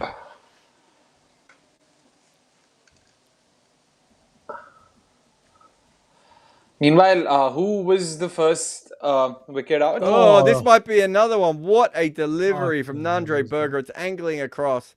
Beautiful delivery there. And I tell you what, Rajasthan are about 3 balls away from being favourites here, Rob. Stop putting me back in because I haven't sorted my camera out yet. I'm not putting you back in. Somebody is. I don't like to put you back in when you should be in. Again, way too many innuendos after that initial conversation, lads. Is he back in? Oh, now I can't hear Akshay What's again. I think Akshay is Nandre. muted. In, defended on the leg side by Markram for no run. So we've got one guy who can't work his camera and another guy who can't work his microphone, but between them, just fucking legends. Yep, you guys can hear me now. It better be. Yep. Oh, thank God. Alright. Haven't we talked about this? Don't you have a microphone? We've got a guy. Yeah, but I mean, you've got to connect me to the guy. Vignesh or Rakshit. I don't actually know who's producing at the moment, but whoever's producing, we need to hook Akshay up with Ishit, please, so we can get his microphone. Yeah. It's right here. Right now, it's just the prop. If you want, I can just have it in front of me so that it looks professional. Yeah. That's all we ask for. Yeah. That's probably more good areas. And what camera have you got? You look like this looks like the same camera you get in the corner of a 7-Eleven. It's like the security camera of a 7-Eleven at the This is a moment. 1990s camera footage. This is what I've got. This is the Why same is it so camera. fish-eyed? Why is This the is lens the so same distorted camera. there? I mean, I don't know what's going on here. I need technical help. I don't do technical things. This camera doesn't work and it won't stand in the same place. So this is what you got. Oh my god! Wait! The- Did I see that? I think Rob just might have stolen some sweets from the back of the 7-Eleven. No, what's the horror movie that's all security cameras? Is it oh fuck? Is it Insidious? It's one of them anyway. There's a horror movie that's all Yeah. The bloody hell. The punt wicket seemed 1.4 degrees. He, as I said, he actually did well to edge that because he shouldn't have been caught behind. I don't know. Yeah. Sorry, Varun, you said it seemed 1.4 degrees. Yes. Oh, wow. Landing like at you said, good that's length. basically an off spinner. Again, as Jared said, he did very well to get bat to ball. I think if he just played it remotely normally, I think he just leaves the bat. I just saw this shot. Oh my God. How does one get out to a seaming delivery that way? Oh. This is extremely tough batting conditions, isn't it? This. But I did tell this to Jared. Yeah, he did. To be fair, beforehand, Rob, I said that the market had them at 80%, and he said he had them at 65%. Wow. Well, sack off these watchalongs and just get gambling. I did tell him to send you a message. Again, like all of you guys need truck driver's license. All of you guys. Just throw them under the truck, not even the bus. You guys need a truck, just drive and run it over. But you were saying, Akshay, that you actually use a lot of illegal betting accounts already. Yeah, right? that's true. That's true. That's So how he I does. make my money, right? That, porn, and weed. What else do we need? Oh, that rhymed. Not intentionally, though, but yeah. Oh, have you guys seen the news about Mohammed Nawaz? Yeah. No, He what's he doesn't done? strike me as a player who smokes weed. I'm not saying it is weed. I don't know if we even know. It is weed. But can you tell me who strikes you as a player who smokes weed? I've got a list if you want. Okay, I walked into that one. Oh no, it's this might be fine, another yeah. wicket. The top edge from Mitchell Marsh. Has it gone straight up? I think that's It Markram, has. isn't it? That's Markram. Oh, sorry, it is Markram, yeah. And he's And gone. he's gone. 11-6 6 run. point up. 6. Hey, they're no longer favourites, Rob. They absolutely aren't. What Rajasthan have a lot of good ones of is bowlers that can take advantage of good bowling conditions. Yeah. And you do not want Jofra steaming in at you bowling 150 or 147.4, as that made up speed gun says. And you shouldn't play that shot if it's your first ball. or if you haven't scored any runs off 5 balls, I mean, if it's your 6th ball, you're on naught. That's probably not the way to get away, is it? One that's a bit too straight from Jofra to play that kind of shot. And it's gone straight up in the air. Good from Jarrell to take his hat off immediately, because trust me, when you're wearing one of these hats, which is what he was wearing, the peaks are really big and they get in the way and they look utterly disgusting. So he's just gone, no, thank you, don't need that. I'm going to catch the ball. Jared, was Markram that isn't playing great, is he? Sorry, Jared, was that a 3-course seam ball that Jofra bowled? Oh, I didn't see. Sorry. I will tell you this, that they went... Oh, the market's going all over the place with that wicket, Rob. They were down to 32% chance for a second there, LSG. Yeah, this is a crazy one. It's one where, what is it now? 1 in 3, it's saying that they chase these. But they need Pooran to do something, and that is not a good spot to be in with the way he's been batting. I'm just having a look at the game so far. Tell me if I'm reading this correctly. There's been £77 million bet on this market on Betfair. Yeah. And they're seeing 61 million of that has been bet on LSG. I wouldn't read too much into that. That doesn't mean anything? Not really. It's just whether you're backing or laying. You know, I could back LSG. Because I thought that seemed a bit wild. I can back LSG or lay Rajasthan, and they both mean the same thing. Like, some people just focus on the top bit of the market and they just use that. They just go back lay. Other people go back. Other people go lay. It just that's just like which buttons people like pressing the most, basically. How many would you give Pooran now, Jared Kimber? 110. Considering how he's been going this season, what's your line for him? Well, again, does it start with a 2 is my question. Okay. So he's been getting to 10 off 10 and then trying to hit a 6 and going out almost every time he's got in, right? Apart from the one time where he went 6-6 and then out immediately. Yeah. So he's not going to slog at 10 runs today, is he? So your only question is he going to handle the new ball with this pace and bounce? I'm not sure anyone could handle this the way this bowling is happening now. If you're trying to score runs off it, I think you can survive. But as Markram just showed, do you think he's going to try and score runs off it? No, I think he survives. Around where I don't know. Yeah. I have to be honest. He hasn't got 20 yet this season, has he? No. I'm just counting on law of averages to sort of catch up. He hasn't got 20 in his last 10. I think he might chop on at some point. That's a really good shot, actually. That's a very good shot. Clip this away for 4 off the pads. Get him in the test. Definitely the worst ball of the over as well. Oh, yeah. Very intriguing game, this. Yeah. Because Rajasthan have been here before, where they've not scored enough, had a team on toast early, and then let it go. They now need to keep going. And I think how you shuffle the pack is really important. But that's where they're going to miss Sandeep Sharma, right? I actually think Pooran, I won't say might come good, but I think he'll sort of score at least over 20. I think the so issue we know with what action he's backing. like only chasing 160s, you could be asleep for like 5 or 6 overs and you still the run rate isn't out of hand. Yeah. And they've got only Brijesh to fall back on apart from Berger and Archer, and that's also a bit of an issue. I personally haven't really seen, I haven't really rated Brijesh much. He's a mid 120s, early 130s kind of pacer who's got a really good slow one, but yeah, I think he's the kind of pacer that Pooran would probably, or even Marsh for that matter, wouldn't mind facing a lot of. Yeah, the big question really for them is how many overs did they give these two? Does Jofra get a third? Yeah, I think yes. Andre probably doesn't, right? But Jofra probably does.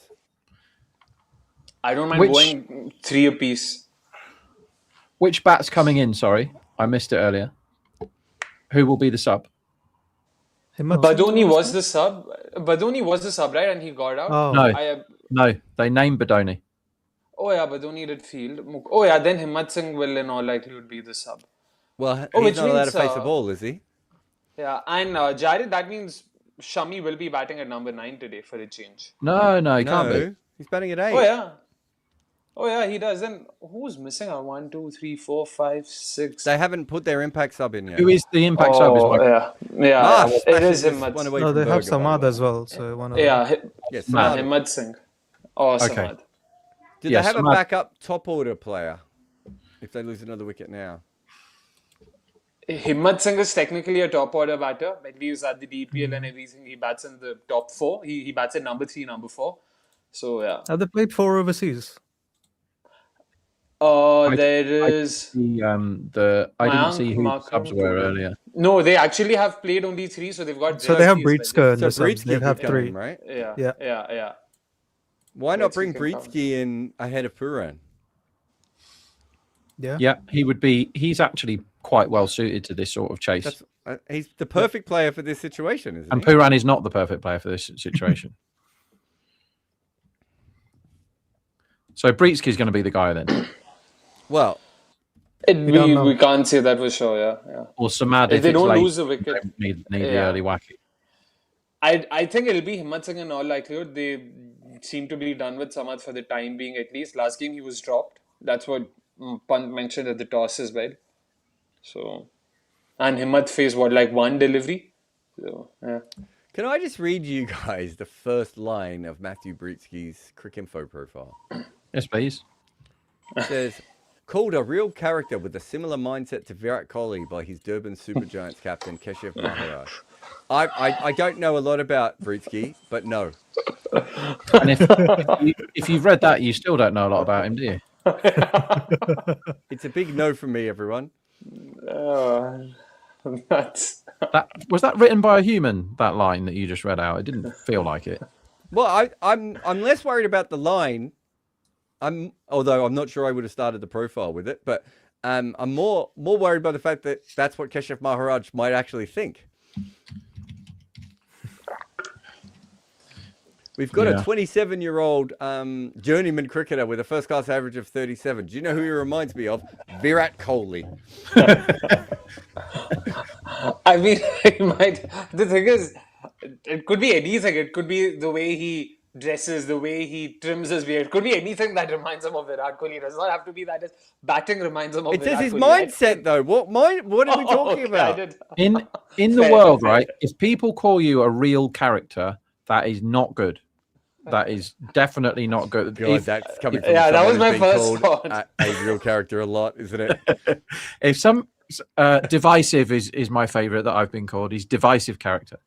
That means everybody hates him. So if you're a character or a real character, a character means you're a dick, but a real character, that is saying something. So, and if you look at his picture on Cricinfo, as I'm now looking at, not a big fan of that. Also, Him having a picture. but Do you know what I got when I moved to the UK, Rob? I got a lot. Anarchic. oh, And I had to look it up because I didn't even know what they meant. It's not a phrase that we would use in Australia. And then I was like, oh, That's fair, I think. I'm a state of disorder, chaos, or I have an absence of control. Fair. I'd say you're full of anarchy. Better than being by the boring, way, though. They've gone with a third one from Jofra. Sorry. yeah, actually. they have to. They have to because RR have. I mean, the broadcaster listed only 5 bowling options. I also add Parag to that list, but they have only 6 bowlers, including Parag, so they have no option but to go for the kill here. There's no point trying to be defensive. So, yeah, and Sandeep Sharma, if I'm not wrong, was usually the 5th over, 6th over, like first change bowler who would bowl in the power play, and yeah, him not being there means they'll have to figure a way out. What percentage of the time does having 3 overseas players in the team mean that you've structured an incredible side and you're really, really good compared to you've actually got an absolutely shit outside and anyone involved in this should be murdered? What about when they turned up with 2 overseas early in the tournament? What about then?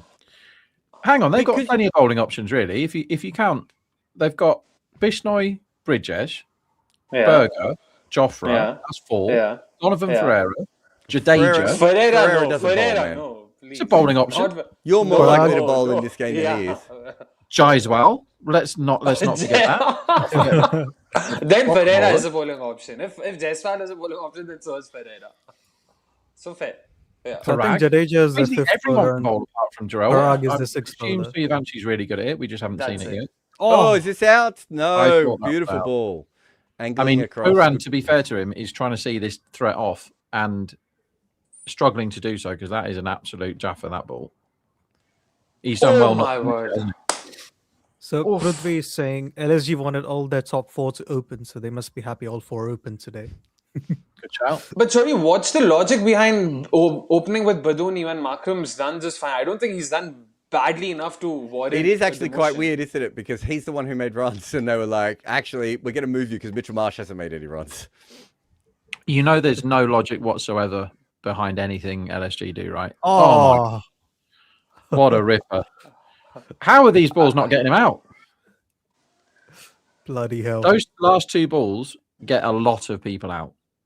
He's just getting his gloves out of the way, isn't he? Oh, that's a brute of a delivery. Wow. I tell that you what, is, get Puran back into the test team with this. I've seen enough. That's Sunnyji's perfume ball there. Oh, he must have smelled the leather, man. Oof. Crazy. Also with LSG, I mean, they've got Kane Williamson, Tom Moody, Justin Langer. Like, after having all these geniuses, this is what they came up with. But don't need to open at Markram at 4. Because the reason I said that is you could actually make a very strong point as Joffre comes in again and hits the thigh pad, no run. You could make a very strong point that you could have a team that has 3 overseas players in it because you've set up your local players so well, right? That is possible to have happened. It just happens to be that more often than not, if you have 3 overseas players in, something has gone horribly wrong in the season. Here, I'd still say having 3 overseas players in some cases makes sense because it gives you flexibility with the impact player. You can use an overseas impact player, so it sort of gives you that option. But these Muppets haven't even used, an overseas pro for their impact player, so I don't know what to make of that. You can't even defend them that way. Maiden over. And he deserves it. And that is absolutely correct, I think, from Puran. Considering the balls that were bowled to him, to not get out to that over when you're chasing 160 is fine. When they were chasing 240 or whatever it was, and Marsh was leaving every ball, I had a big problem with that. But I don't have a problem with seeing out the most dangerous over that they're going to face for the rest of this game. I don't have a problem with that at all. By the way, I don't know if this is the first time, but it's not often that we see both innings see a maiden in the power play. Even Mohsin Khan bowled a wicket maiden in the first. So, yeah. It's definitely not easy. Yeah, I think this is doing just about the most that anything has in the first couple Rob, of overs. you'll like this. So Tam of the Wood says, Dhruv Jurel's career bowling stats. He's bowled 2 balls ever. 1 ball was a 6, the other was a wicket. Okay, well, if There we that's go. true, he's the best bowler ever then. That's really fun. He is the Obed McCoy of bowling. So Jarrell can bowl. So have they got anyone in this team that can't bowl? You guys have told me they've got 5 bowlers. We've now established they've got at least 9. So can Suryavanshi bowl? Someone tell us. I don't think I've seen Hetmeyer bowl. I don't think he's ever bowled Hetmeyer. So Suryavanshi has bowled in first class cricket, list check cricket, and T20 cricket. So I'm going to say Oh, yes. lovely. Yeah. Suryavanshi has. Is Yeah. it leg spin or off spin? Oh God. I know Say Jaiswal's slow a left leg arm spinner. orthodox. Yeah, it couldn't, Oh. what it couldn't have been is medium pace. He just doesn't look like that dude, does he? So the only one Yeah. that doesn't bowl in the whole 11 is Hetmeyer. All the Hetmeyer others bowl. has bowled, never right? bowled a professional delivery. Okay, so all the rest do. He has so not. the other Oh, 10. wow. What if they don't ever score a run in this chase? What if Puran never scores a run? Okay, so they've got 10 bowling options. I'm a bit disappointed Hetmeyer can't bowl. I'm actually a bit surprised because more often than not, almost everyone rolls their arm over. Heck, I mean, Puran has an ODI 4-4. So, how did Hetmeyer end up never Oh, ever Shubham bowling Dubey in can't bowl professional? either. Oh, yeah, Dubey can't bowl. No, I he mean, can bowl. He No, he bowls hasn't off. bowled. No, he has not bowled. Dubey He never can bowl. bowled.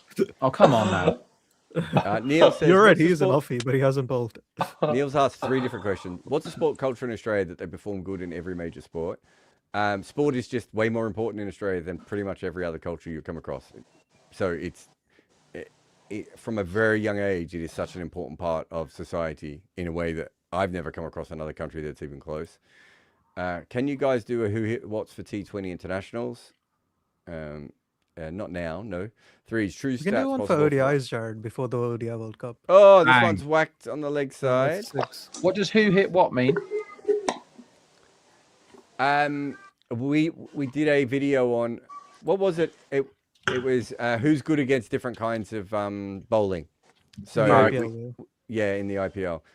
We've done it before, but we don't usually look at T20 international numbers, Neil, because they don't really mean anything more than normal T20 data does. The difference between first-class cricket and Test cricket is massive. The difference between T20 franchise cricket and international cricket sometimes is non-existent at all. Especially the IPL and T20Is, right? Yeah. So we don't worry about the international stats. Is true stats possible for IPL teams? Yes, but we can't get any true team stats. maps are. Yeah, we put them out at the start of each year. Oh, delivery from Nandare. You know the famous man who's the first or maybe only to get consecutive T25ers, don't you? Faf du Plessis. Ah, boom. Yeah, Faf du Plessis. Nice. I was going to say Colin Ackerman, but he's the one with the 7-wicket haul, isn't he? The most disgusting 7-wicket haul that anyone's ever had. He rode that for years, and people kept calling him an all-rounder. And I was like, have you seen him bowl? Have you seen those 7 wickets? Just go and look at them if ever you want to buck yourselves up. The other one I really remember is Charlotte Edwards from England. Like for years they would say, Charlotte Edwards, she can bowl a bit of off spin. She would like hit the pitch 1 in 3 deliveries. Like she bowled more head high full tosses than I've ever seen a finger spinner ever bowl before. Francois du Plessis. He was a wrist spinner, right? A leg spinner. Yes. Faf. He used I to bowl a remember fair bowling. amount, didn't he? Back in the day. Yeah, I think but Rohit he couldn't bowled hit it. him in the 2012 T20 World Cup when they needed net run rate. Yeah. 2011 ODI World Cup also he did bowl. I mean, on his ODI debut also I remember bowling to India. So Rohit says, Jared, advice for someone wanting to be like you. Where did you start? I actually think if someone went back to the beginning of where I started and played out my life exactly the same way, chances are none of it would have happened. So I wouldn't try and be me. I don't know how to be me. Somebody wants to be Jared. Bloody hell, there must be some therapists out there. Rob, you've wanted to be me since you first knew about me.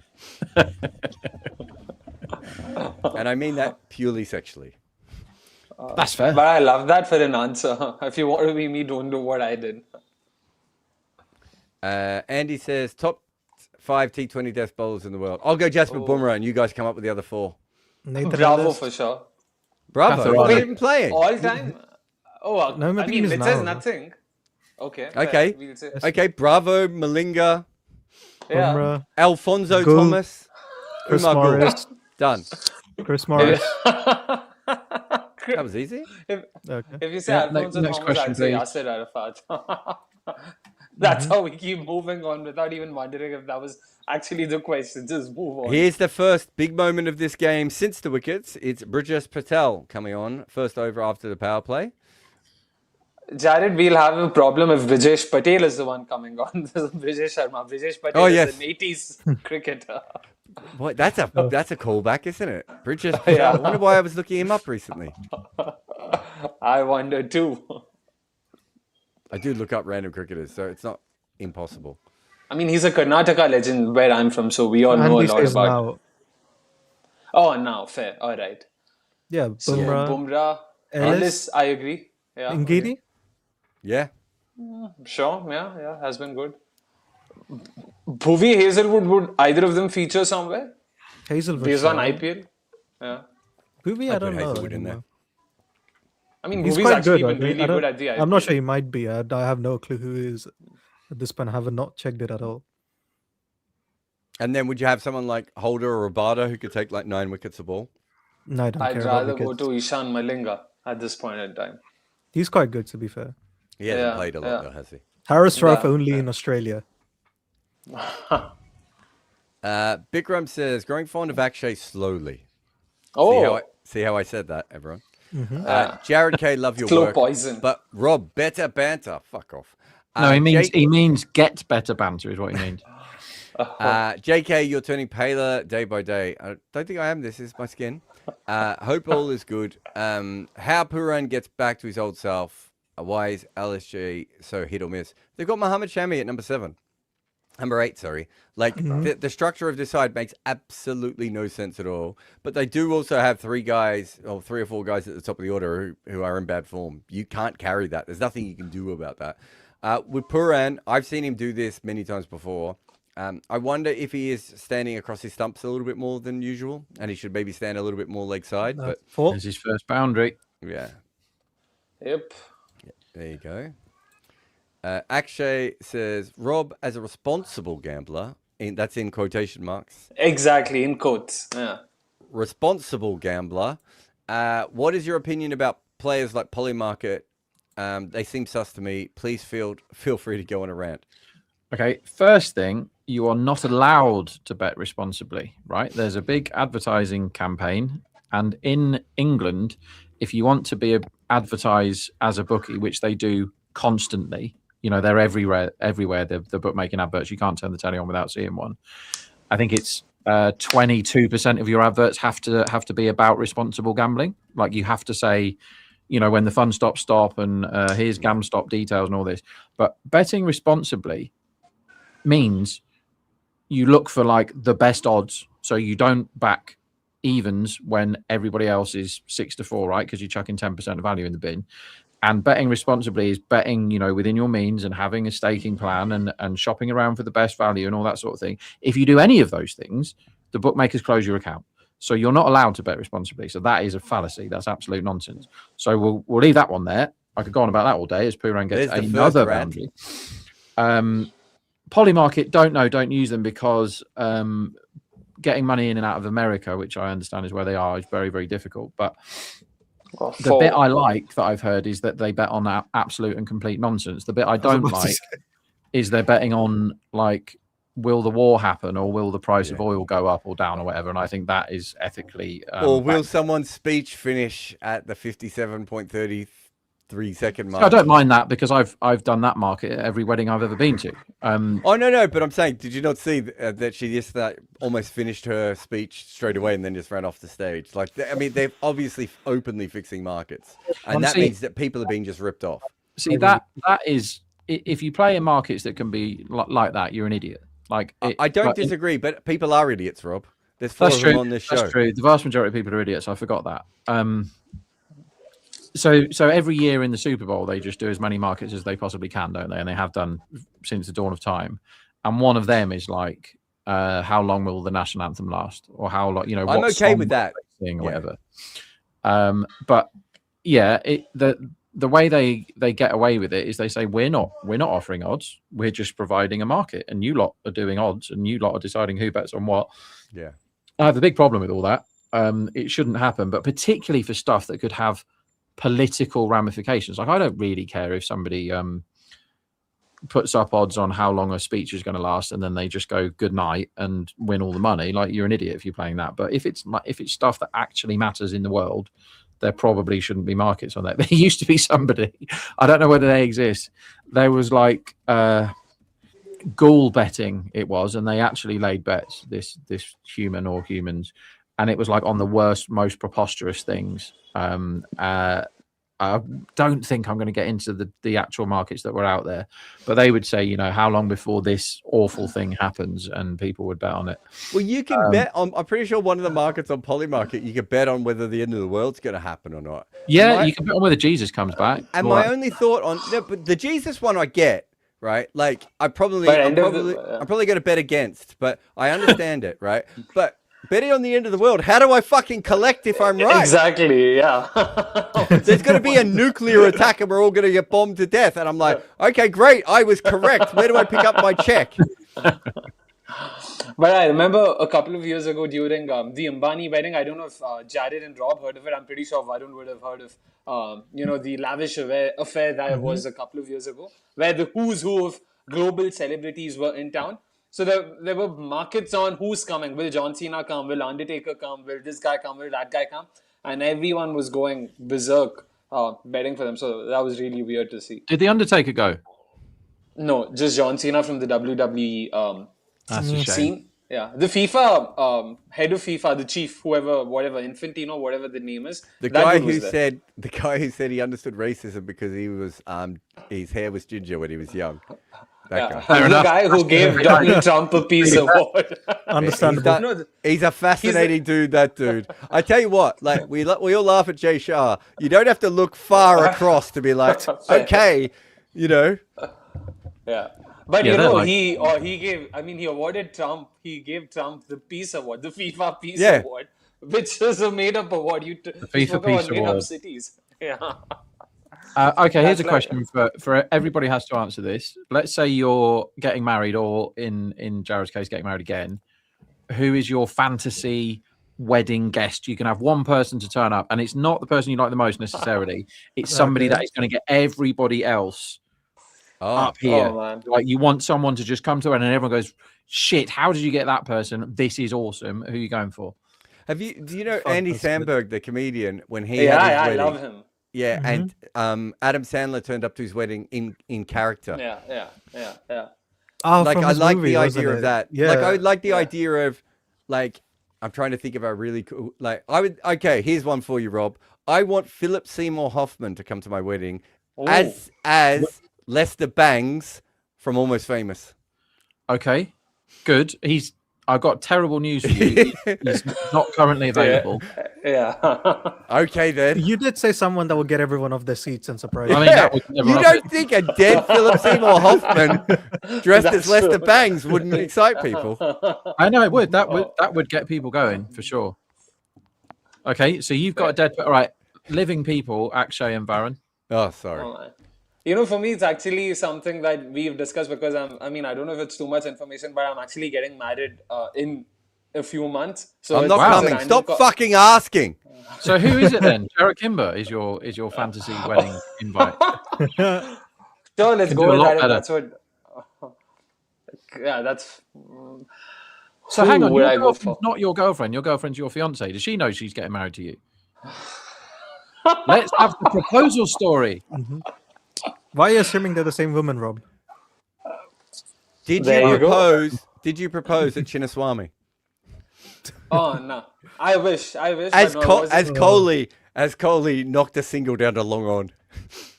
Let's hope have the she's- proposal story. Actually, come on. Yeah. Must have I been. hope- What did you do? I hope he's not watching because it was no proposal story. Because she's actually sort of pulled my hair out for not doing a proper, like a lavish proposal of sorts. Because I'm not very romantic or very outgoing that way. Do you want me to give you my proposal story first, so yours? Oh doesn't yeah, sound yeah, as shit? please, yeah, please go for it. I Rob. can play too. Rob, there's a bridge in Bristol. I think is it called Clifton Bridge? Does that Yeah. sound right? Yeah, Clifton Bridge. Yeah. And it's what's Clifton Bridge famous for, guys?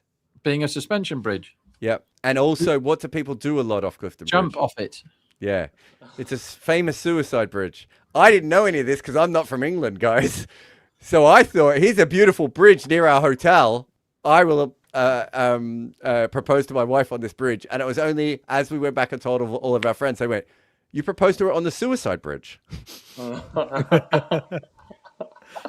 Oh boy. I thought it was romantic, everyone. Apparently Did you it have to wasn't. pay the toll to get on it? I can't remember. I can't There imagine wasn't you're any going to toll spend a last pound time. on your proposal. Yeah, a pound on a proposal. Do you know who Chris Kamara is? I know. Is he a footballer? He was a footballer and Maybe very on famous- Talksport? Would he have been on Talksport? Maybe he Oh, I was big on recognise him. Sky. He was very, very famous for like being really, really funny. That was a drag down, by the way. He's lucky to only go for Yeah. two. I got him to propose to Amy on my behalf, What? Oh. and I've got the video. It's really good. I'll show you the video next time I see it. So Oh, my word. there are two sportsmen who Amy will tolerate being on the television. So if I go home and put cricket on, it is instantly switched off. It's not allowed. I have to go into a different room. There are two people that she will tolerate. One is Chris Gale. She absolutely loves him. And two is Chris Kamara because she thinks he's a great guy and he's really funny and all that, right? So a friend of mine works with Chris Kamara and he told him about me and got Chris Kamara to do this long proposal to Amy. You know, what the hell are you doing with this guy, you know, big fat guy with a beard and all this stuff, right? And what I did is I got the video and I got it plugged into my TV and I was watching sport on the telly and then I just changed the channel and Chris Kamara's. I said, oh, Amy, Chris Kamara's on again. And I was giddy because it was the day that Stuart Broad went ripped through Australia. What did he get? 7 for whatever at Trent Bridge. 8 for 15. 8 for 15. Yeah. Yeah, don't even know. 8 for 15. And so I was a bit giddy, and I plugged the video in. I bought the ring like a year before. I was waiting for the right moment, and for some reason, the 8 for 15 was the right moment. And then plugged it into the TV. I go, "Oh, Amy Kamara's on," so she's like buggering about in the flat or whatever, and starts watching the telly. And he's just talking like he's reporting on sport. And then he goes, "Amy, listen." And she's like, "Oh, that's funny. Who's this Amy?" And then he starts talking about me, and it goes from there. And he says, "You know, will you put him out of his misery or whatever?" Wow, that is Yeah, pretty it's a good cool. effort. Yeah, that's actually cool. I really hope now my girlfriend isn't watching this. I don't think He'll do yours. after this. I've got a anniversary message from Roll Driver to my wife, Oh, that's good. and my Oh my mate God. when my mate got married, I got Ricky Ponting to do a video for him for his wedding. But wait, That's wouldn't very it work better the other way around? Like your partner getting Rahul Dravid no, to send a sorry. message to you? So my wife, when I got married, we had a letter from. Oh, I hope I don't get the players wrong now. I think Dirk Nannis and Ian O'Brien sent in speeches to be read out at my wedding. Nice. I got think married at I'm the pretty Oval, sure right? that's right. Wow. What was that, Varun? Did you get married at the Oval? I did get married at the Oval, yes. Yeah. Are you kidding me? Seriously? Oh, jeez. Oh my I got married goodness. in the long room at the Oval, and in my actual wedding vows, I mentioned that I think the exact phrase was, "You know how much I love my wife because I've actually got married in front of Alex Stewart," which is really, really funny ever since, because I've been offered many jobs at the Oval and they haven't come through, and I have heard that Alex Stewart's not my biggest fan, so. This camera's doing my head in. So basically, me and Rob have actually got some great stories here. Actually, it sounds like you've got shit. Yeah, absolute shit. And yeah, What was it? I- What did you do? Nothing. It was. Oh, I know this. No, I actually come up with a story, and I'll tell you guys next stream. I don't think if I just say it, I'll look any better than what I already am. So yeah, I didn't do anything, to put it very clearly. It was essentially we'd been seeing each other, and we sort of were like, yeah, you know what? Does she know you were brought up as a woman? She only a now couple does. Yeah, I mean, yeah. So, but yeah, it was nothing. It was just a conversation, and we were like, yeah, you know what? We probably don't want to take this in that direction, and that was pretty much it. It was just a Not conversation. everyone is romantic. Not everyone needs to take people onto a suicide bridge. I'll record this and I'll send this to her. Yeah, this is what Jared had to say. So yeah, I'm off. Bikram says, LSG hit or miss. Why? Rob, Varun, chime in, please. Well, Varun's disappeared for a minute. I just think it's form, but also they are structurally set up horribly, aren't they? I had them as Exactly. the worst team before the season started when we did all that stuff. I think I had them as equal worst. Mind you, I had them with Rajasthan, and Rajasthan's probably pretty good. Oh wow, I had KKR as my worst, KKR and Emma as my bottom two. Can't remember where I had KK. I had CSK and LSG as the ones down the bottom, but LSG bottom I had, and I'm not straying from that. I think they're the worst team. Even though, although I now upgrade KKR as the worst team, or downgrade is the correct word, because they don't pick Finn Allen, which is utterly bizarre.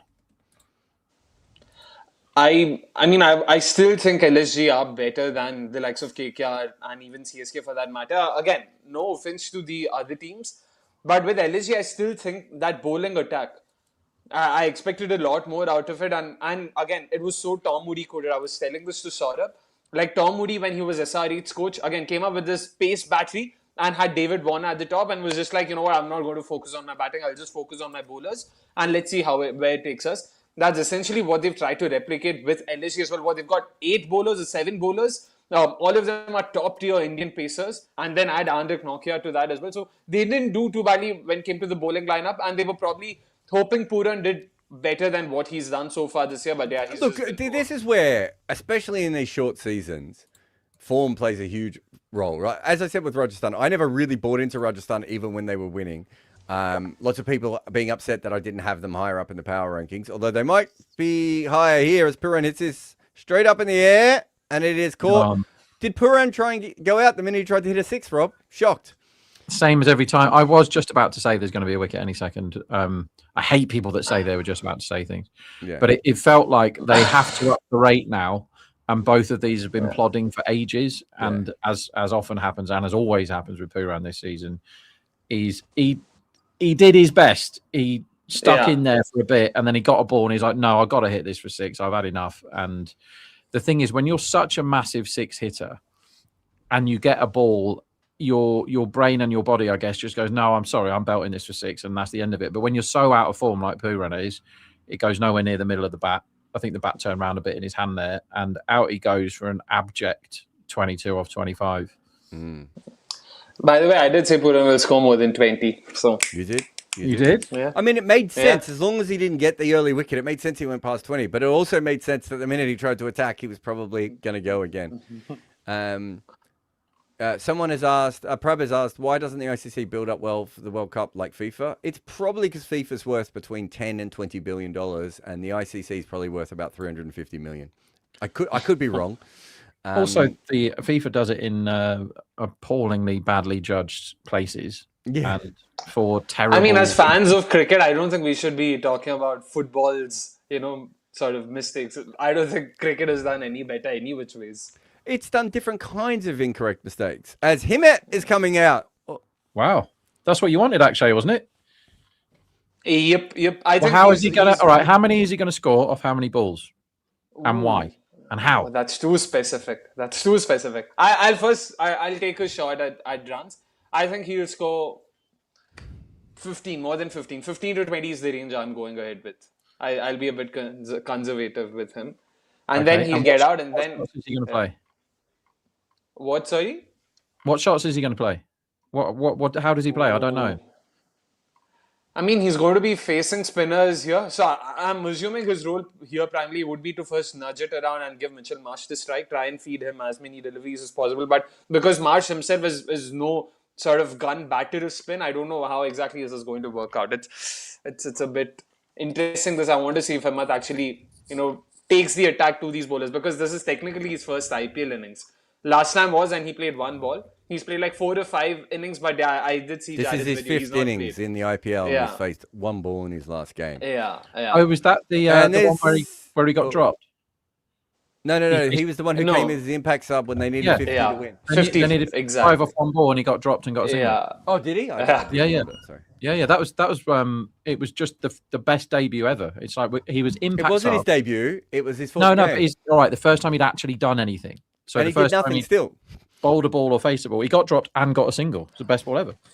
Prudvi says, in unemployed news, did you know NKR was being hated on by Dhoni fans? He said, mindset over technique. Look at Dhoni. He was a legend due to his mindset and talent, even though his technique isn't as good as Kohli's.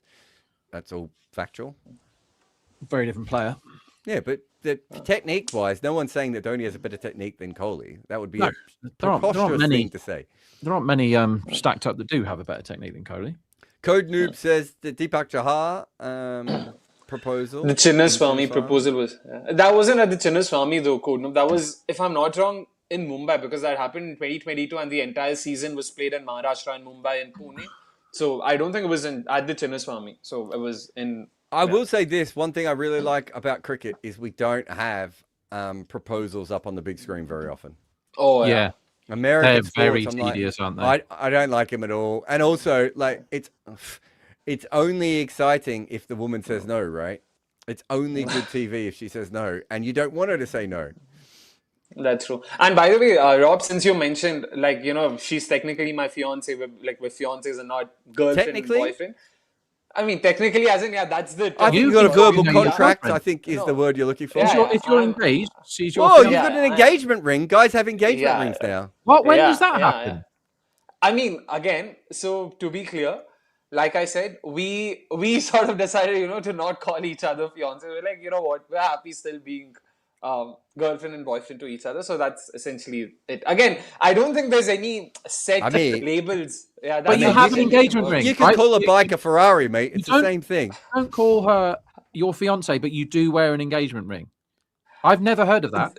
I've never heard The of thing is, we we don't, again, to be clear, we don't have, there's no concept of engagement as such.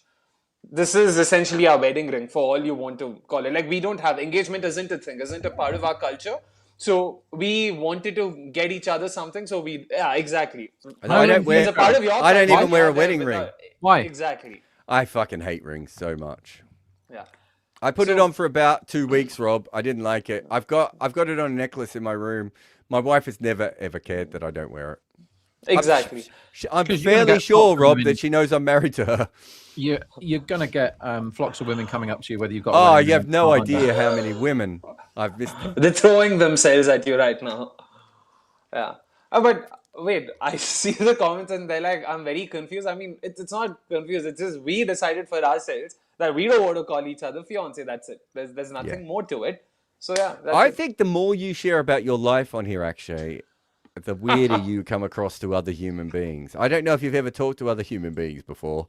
Remember when he started saying, I was brought up as a girl, and then tried to go on to the next topic as if everyone wasn't gonna whoa, roll it back. Okay. Have you ever seen? no There's an English actress. I forget her name, but she's done a lot of TV stuff, and she was on like a chat show explaining how she sleeps with her eyes open, and she said it so fucking casually. And she's on some chat show, and everyone else in the chat show is like, "What the fuck are you talking about?" And like the next 10 minutes is about how she sleeps with her eyes open. Bloody hell, that's scary. Yeah. Bikram says, I don't know what is the threshold for your response, guys. We've responded to heaps of your messages, man. Oh yeah, we've responded to all of your messages. Yeah, I'm not sure. Coach says, Rob, seen him in the DPL. He's like the Dhoni of his team. Thank you. The DPL. Let's see how he. That's the Delhi one, right? Yeah. Yeah. And if I'm not wrong, Himmat Singh. No, that was Ayush Baduni. Ayush Baduni and Piyan Sharia were together. Himmat Singh was leading another side. He was leading the West Delhi Lions, I want to say. But I might be wrong, yeah. All right. I mean, I didn't know it's that bizarre that to say that we don't call each other fiancés. I'm just reading the chat. It's interesting. I think, can I explain why it's bizarre? Because you are engaged to be married, and you've just decided to call it another thing because you guys are weirded out by that term, right? Yeah, that means you don't Yeah. really want to get married. Yeah. That's what that means. we're not bearded If you out can't by the propose term. to someone using an old footballer or a suicide bridge, are you even really proposing? Correct. Again, it's not that we were weirded out by it. We just like calling each other, boyfriend and girlfriend. That's it. Sure. Are you going to call each other boyfriend and girlfriend when Which you're one married? does she call you? No. So actually, you said you're getting married in a few months. Have you like planned a wedding and stuff? Yeah. I've been taking care of the wedding planning, by the way. That's something You're I've been doing taking the wedding up. plan. Are you sure you're not the girl? This is a conversation that me and her have had multiple times where she feels that I come across as the more emotional and sort of that kind of person. I don't want to go as far as to say the girl in the relationship because I know that once again. I think Just Rob just did. fall- As Yeah, Mitch exactly. Marsh sweeps this away for 4. Good power on that one. Yeah, I think we should stop talking about your personal life because I just Thank worry. God, yeah. For sure. Prab says, British colonial everyone, still cricket isn't global. Why? Because it wasn't set up to be global. It was actually set up to be a sport of the empire. Yeah, If for you the go elite. if you go back to the ICC, it could have been set up at a point where we could have had Ireland and America playing cricket as well, but South Africa specifically set it up with England so that it would only be empire countries. And so that is why what was the world's biggest sport ended up as a minority sport for no reason. Well done, cricket. Mitchell Marsh is having a go here. Yeah. He's changed his stance and he's changed his bat swing into. I think he's trying to go from like second gear to fifth straight away, which doesn't often end well for him when he does that. But he has got a couple away. I think the first one, he didn't have any control over the boundary and it just sort of happened to go away from the fielders. But the second one was a bit better because he has to go nuts if they're going to win this, or Chowdhury does it again, which is quite a lot to ask. Rob Abe says, when you were betting full time, did it ever have any impact on your mental health, social life, especially on losing streaks or tough times? I would say this, as someone who did bet quite a bit for about a year, Rob, probably a year and a half. I actually found I don't think I had any issue on my mental health. It did affect my sleeping sometimes, and I would say it affected my social life because I had so many bets in so many different places that I was always looking at my phone. Right, like it legitimately changed the pattern of my life, which is one of the reasons that when I stopped betting, I was like, oh, okay, I don't need to do this anymore. Yeah. Right. Let me answer that question. So pre-child, before I had a child, it didn't impact my mental health hardly at all. Like there are times where it goes really, really shit and that feels bad, but that's the same as everything, right? And there are times where it goes really well and that feels great. But you have to know, like if you notice on these things, there are days of this IPL where I've done my absolute brains, and there are days where I've won loads. And I'm not massively different. Like I try and be zero different when I leave and go home. I mean, if you were winning or losing today, I wouldn't know. Yeah, there you go. And I tend to get it out in the moment. Everyone knows drop catches annoy me, but the day that I lost the most was the Tillack innings, and then I had a very narrow path to lose absolutely everything that day, and the match took that exact path. It was like Mumbai buried early, then score 200, and then they only score 100 in reply. Was like everything's dead. And when I went home, I was absolutely and completely fine because I got it all wrong. And that doesn't bother me, right? I can then learn from that. I've something is, I can learn from that. You must always learn from your losing days. But then there's other days where I've done everything right and lost loads, but 3 idiots have dropped catches, and that does my Swede in. And then it's just like, you have to find a way of getting over it. When I was young and stupid, I used to get drunk when that sort of thing happened, and ended up getting drunk quite regularly. And that doesn't help you for the next day because hangovers breed apathy, don't they? You don't really care when you got a hangover, and that's when you really lose money, when you don't care. But post-child, it changed a lot because it's like, well, now I'm not just doing it, to win money to piss about with. It's to put food on the table, and then pressure became a thing. But that coincided with no bookies wanting to let anybody have a bet ever. So but that would also be like at a certain point when you have family. Like I've been broke many times in my life. Yeah. Many it's different quite fun, reasons, isn't it? and it's been fine. But when I'm in a point of being broke when I have a family, that's a whole different level of so that's not about gambling at that point. That's just, you could have had that as a freelancer or a contract worker. True. Yeah. Because I think, because when you go skint when you're young or when you don't have a kid, you're like, okay, well, I have to wind everything back. I can't go out drinking. I can't go on holiday. I can't do this. I have to rein it all in until I have, the means to act like an idiot like I always do, right? And that's fine. But when you have a kid, you can't go broke. You can't, because they definitely have to eat food and have clothes and all that sort of stuff. So I felt the pressure a lot more then. But when I was young, I was quite happy to go all in. And be like, but when I had a job, I would go all in. So I would get paid and I go, right, I'm having all my wages on this bet. It's ridiculous, but I would do that. And then if it lost, I'd just eat, toast for 3 weeks and go to work every day and not do anything. That seems healthy. I mean, look at me now. Look how healthy I am now. 77 How many press ups for you done 4. today, Jared? What was that? How many press ups you done today? I haven't done any yet today. I've already covered my monthly allowance though. What, with 8 days left? Yep. Strong. So I'll probably do 200 a day from here on in until the end of the month.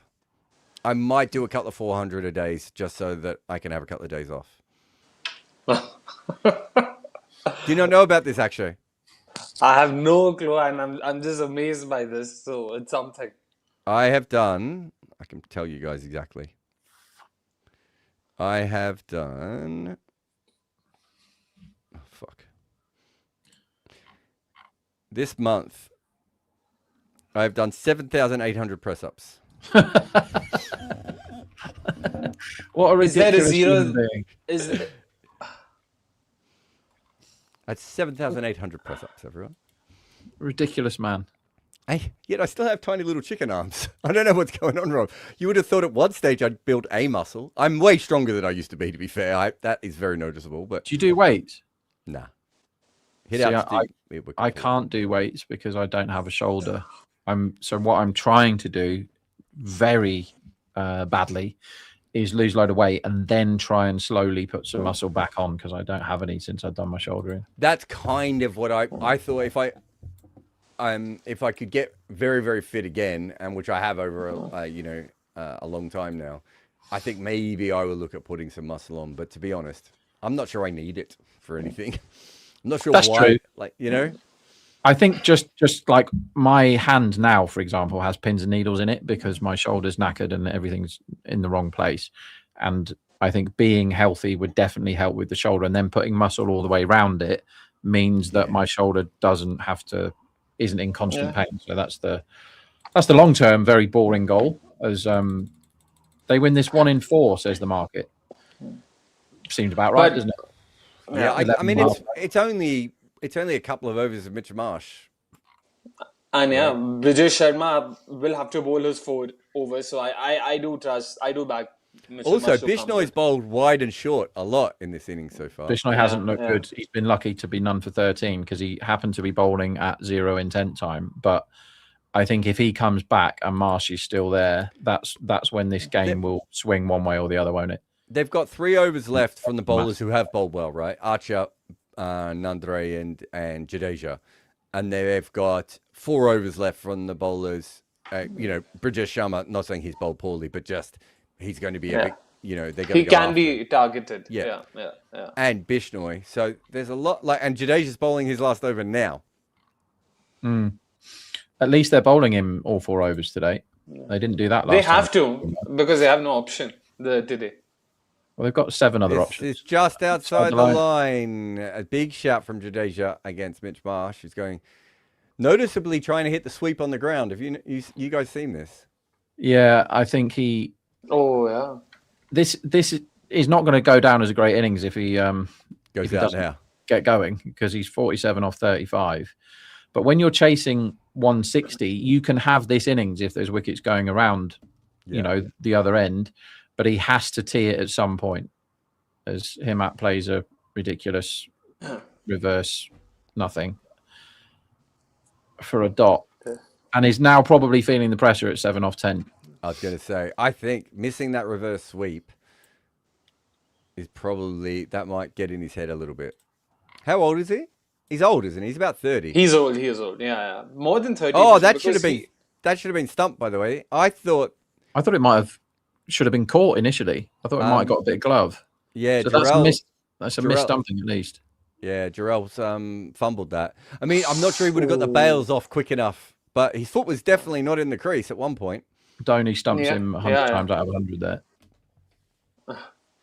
By the way, Himat Singh is He's calmed down the wicket to Jadeja. We were right, but he smashed it over cover for 6. Ooh.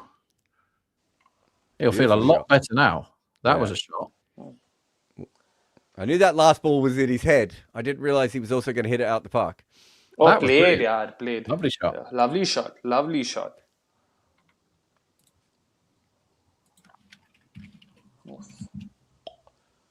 That brings Ben. Exactly 2 runs a ball right now, so it should be fine. Yeah. Actually, so get in touch with Deepak's trainers, guys. Deepak's trainers, one of his trainers is on the thing. He just sent a super chat a minute ago, didn't he? Coach Athav. Is that his name? Oh. Coach, sort me out. Come to England. Oh, that's his trainer. Oh, lovely. That's one of. Deepak has many trainers, all of which he doesn't talk to. But pays. I mean, that's a good gig, isn't it? Maybe I'll be Deepak's trainer. That's my next job. Prithvi says, I think yesterday, Sunrisers anchored their way to 242. I feel like they knew DC wouldn't chase above 230. Whereas if against other oppositions, they would have swung and taken more risks. Yeah, I can see that. I think we will see things like that. There are teams that just can't chase those big totals, right? Delhi being one of them, for sure. Gujarat. Lucknow being another. GT being the other, yeah. GT Lucknow, yeah. I mean, Lucknow may not be able to chase any totals, to be fair. You'd say that good form Pooran could gun anything down, but this Pooran can't. Yeah. A good form Marsh, right? And even Markram. Yeah. Markram should help you score chasing 220s. Wasn't it? That was the blueprint last season of those two are 1, 2, 3, and Marsh got shitloads of runs. And they looked absolutely fine. And Pooran started the season like a runaway train, didn't he? He was going brilliant, and then he just stopped. The train fell off the tracks completely. And you'd think Pant got 100 last year in one of them and stank for every other game, didn't he? That's in my head as his season. Actually, did that happen? Pant got 100 and everything 127 else was the was rubbish. last game. Yeah. That's true. He scored 40 runs outside that and 127 versus RCB, which they lost. Because if you read those names out and you go, right, Mitchell Marsh, Aidan Markram, Nicholas Pooran, Rishabh Pant, that sounds really fun. Sounds like you got a proper batting line up there. But if they're not in form, you're done. And then when Chowdhury played that innings right at the start of the season, which is as good a knock from an unknown, a relative unknown that I've ever seen. It was amazing. Ooh. You think, well, they've got something to work with here, but they just look. I mean, Marsh, for even though he's got 48 runs, he hasn't looked good at all, has he? In this knock, I think that both of them have gone up the intent here too, because both of them have tried to whack Bishnell's first ball. This one off Marsh hits his pad and dribbles off for a single. So they need 69 of 34. So they've decided it's go time. So it's a high percentage chance of a sicket here, and he's bowled him. Well, that was easy. Hey, drop that out, guys. Put that out. I could not have called that any better. It just felt like they were going to go, and neither of them looked like they were quite in the touch to do it. He's gone for a big slog sweep across the line and missed it and got bowled. That was there to be hit. And Bishnoi's giving it the old "you're in my notebook" celebration. Kesrick Williams. Kesrick. He was a funny man. Did you know him, Jared? Yeah, Kesrick? I really like Kesrick. He would up until not that long ago, he would occasionally just call me and chat. Nice, really, really nice guy. Very full of energy and life, I would say. That just was he the one? Yeah, who was stuck in the? There was a typhoon or a cyclone or something. That was Kesrick Williams in 2020 or 2019. I'm forgetting who the cricketers were. Like they helped evacuate the town and all of that or something, or they were stuck in the middle of it. Something had happened. I'm forgetting. Very confident young man, I would say. I think the market has moved too much for him getting out. Agree. I think though, maybe it's people now realise that after Mukul Chowdhury, they know who. Like, I don't know if you guys saw, but a minute ago they showed Mohammad Shami padded up on the boundary. Yeah, but we knew this anyway. But if they're going to chase it, right, it's 5 overs of these two bossing it. And I don't think all that Himmat was doing really was delaying the entry point of a guy that can do it for sure. And so here he is. He's got his chance. The run rate is not out of hand for somebody that has played the innings that he has. 12.5 is not mental, considering what bowlers they've got left. So who have they got to take apart here? You got one Jofra, which we know can be got at these days. You know, he's not been that successful at the end of his spells. You've got two Bridgesh. Two Bridgesh who you think could go, and then you've got another Bishnoi. I don't think it's 1 in 7, but 1 in 8 the market does. But the market knows more than I do. 1 in 8? Yeah. Is it 1 in 8? Also, isn't it? I think it's more likely than 1 in 8. It's more like 1 in 5, 1 in 4 for me even. I still give them a higher chance. And for what it's worth, Rob, thank you, Anurag and random person. I did say Himmat will score 15 or maybe 15 to 20. He got out for 15. So thank you. Boom. Been that kind of a day for me. Both of you putting me to shame today. What I'm trying to do actually is ask Jared a question that he can't get exactly correct. What was the latest one, Jared? I forgot. It wasn't the glasses. You did one after the glasses. Yeah, there was one after the glasses. Yeah, I think the answer might have been 2, and you got it. I don't understand. What's Somebody happening. put in the chat. It's like I could see what number you're about to say before you say it. Yeah, it's because with that one, it happened so casually that for a minute I was like, have I just guessed another one? Yeah. Going back to Mr. Mercedes, which we were talking about when it comes to like mind. Oh, Mukul! Oh, hello, Mukul. Welcome. He's got the wide full ball outside off stump, and he's like, yeah, but I hit the ball to the leg side, and we all know this, and he hits it over the leg side for 6. I mean, that's shot of the day by a million miles. This boy hits the ball so clean. That's so clean. Jesus Christ. Okay, well, if these guys win it, it could be with like 6 or 7 sixes, and every single one's going to be on the leg side, isn't it? They could win this with an over to spare. They could. If these two stay in, they could win it with an over to spare. That 8 was massive. Oof. By the way, fun fact, Mukul Chaudhary and Karthik Sharma trained at the same academy. Like same academy, both are wicketkeeper batters. So which is why the running joke has been, has CSK, paid the big bucks for the wrong wicketkeeper batter? Like, should they have gone for Mukul and not Karthik? So I mean, what a talent he is. that was a shot and a half, man. It was a wrong one too. I don't know if he picked it. I don't think it mattered. Exactly. And it was too full as well, in Must all have picked fairness. it. To get it Prab- that out the middle, surely. Prab says, being cricket nuts, do you all fetishize play international Oh, wow. cricket? As this one is hit down the ground. Jared, First I'm six by really Mitch Marsh impressed. by Nandre Berger. I'm not gonna lie, I've been impressed by a lot of things you've done, Jared, but you being able to read fetishize out of FT size is right up there. Is that not fetishized? I think it is fetishized, isn't it? It makes sense, but I was like, FT Do you want to size, know why what I can on do earth? it? Because Yeah. I'm dyslexic. Fantasize? Oh, it might be Fantasize fantasy. fair. He might be saying fantasy cricket. I don't know. But both make sense. Both make sense. Is that like a computer game or an app? No, like just dreaming or thinking about playing international cricket. That's it. Just Oh, like you guys ever- okay. Yeah, like that.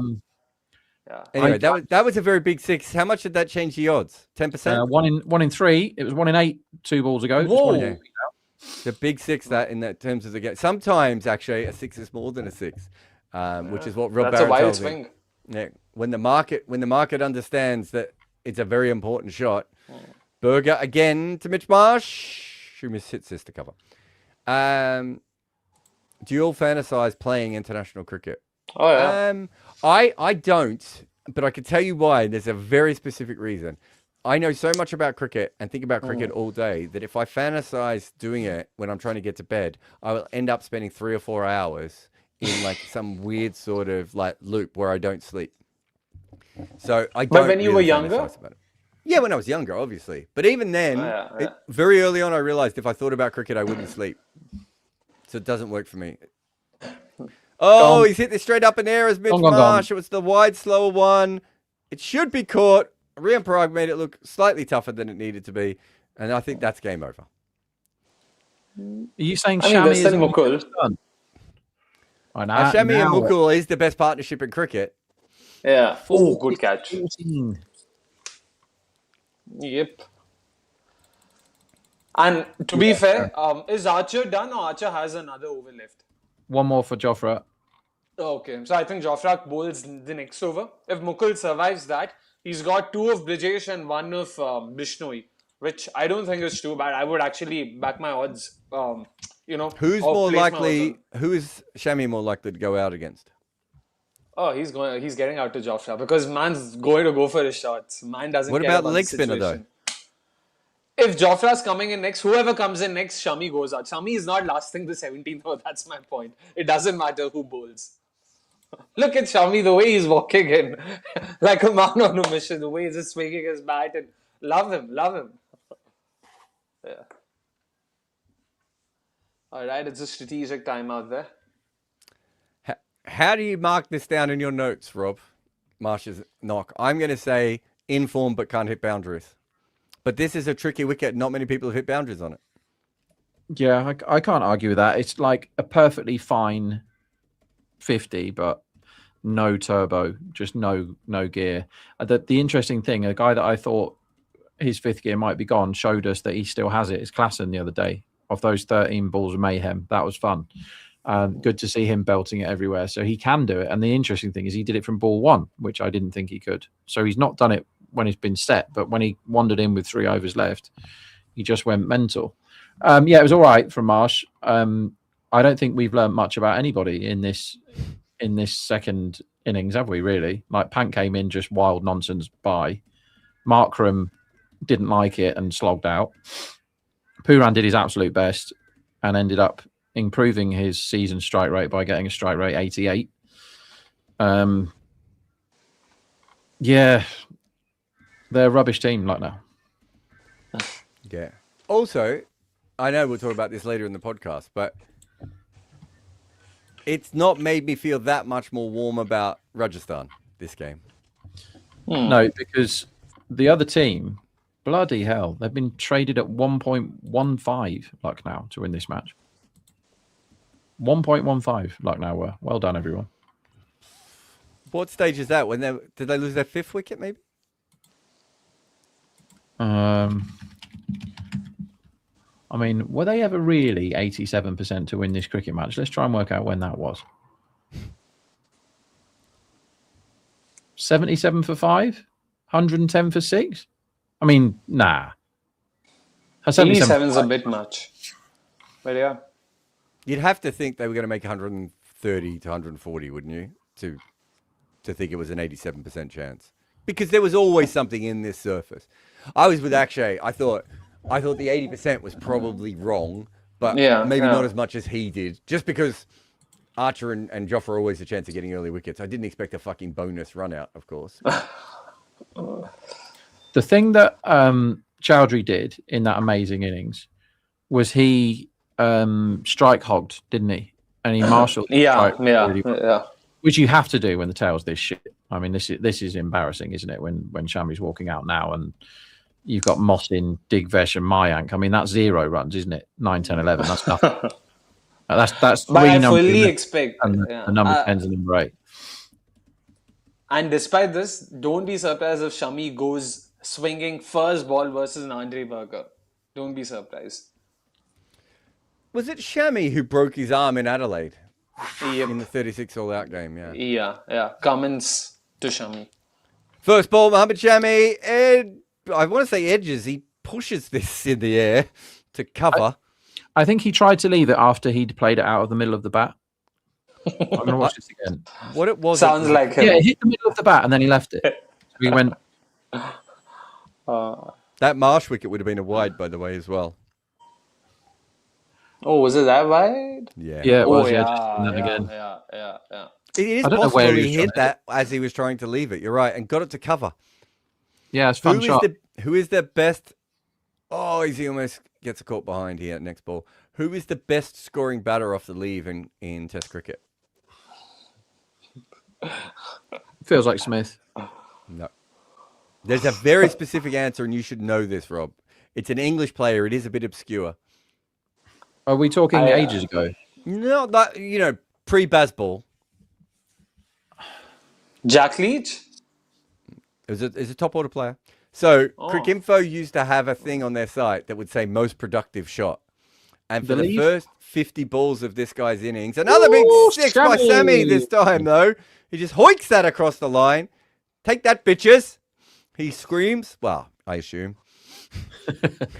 Shami. Oh, wow. He's whacked it. He's whacked the heck out of the ball there. Andre Berger's walking back going, how has this happened? Yeah, so Cricinfo used to have a thing. They might still have it, but it used to have a thing that said most productive shot. And for the first 50 balls of this guy's innings, quite often his most productive shot would say leave. And it's because he had this uncanny ability to leave the ball off the middle of the bat past third slip. No, it's not going into my head. Joe Denley. Ah. And I've looked it up. It plays. He hit so many boundaries playing the leave. Probably more boundaries playing the leave than he did playing any shots.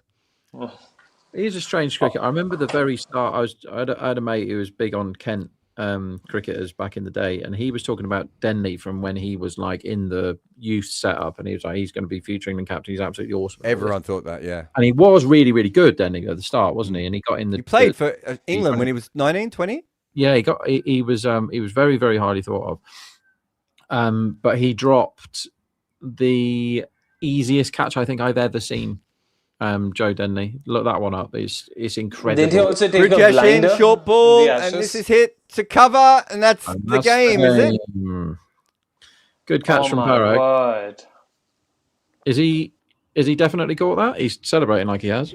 If he hasn't definitely caught that, this is going to completely change social media for the next week because he could not have celebrated it more like it was. I thought it was fine though. It's just whether he's rolled on the ball after. That's the only thing I thought might have happened. He's took it very cleanly. Let's watch. I think he's kept his hands under the ball. Fine, yeah.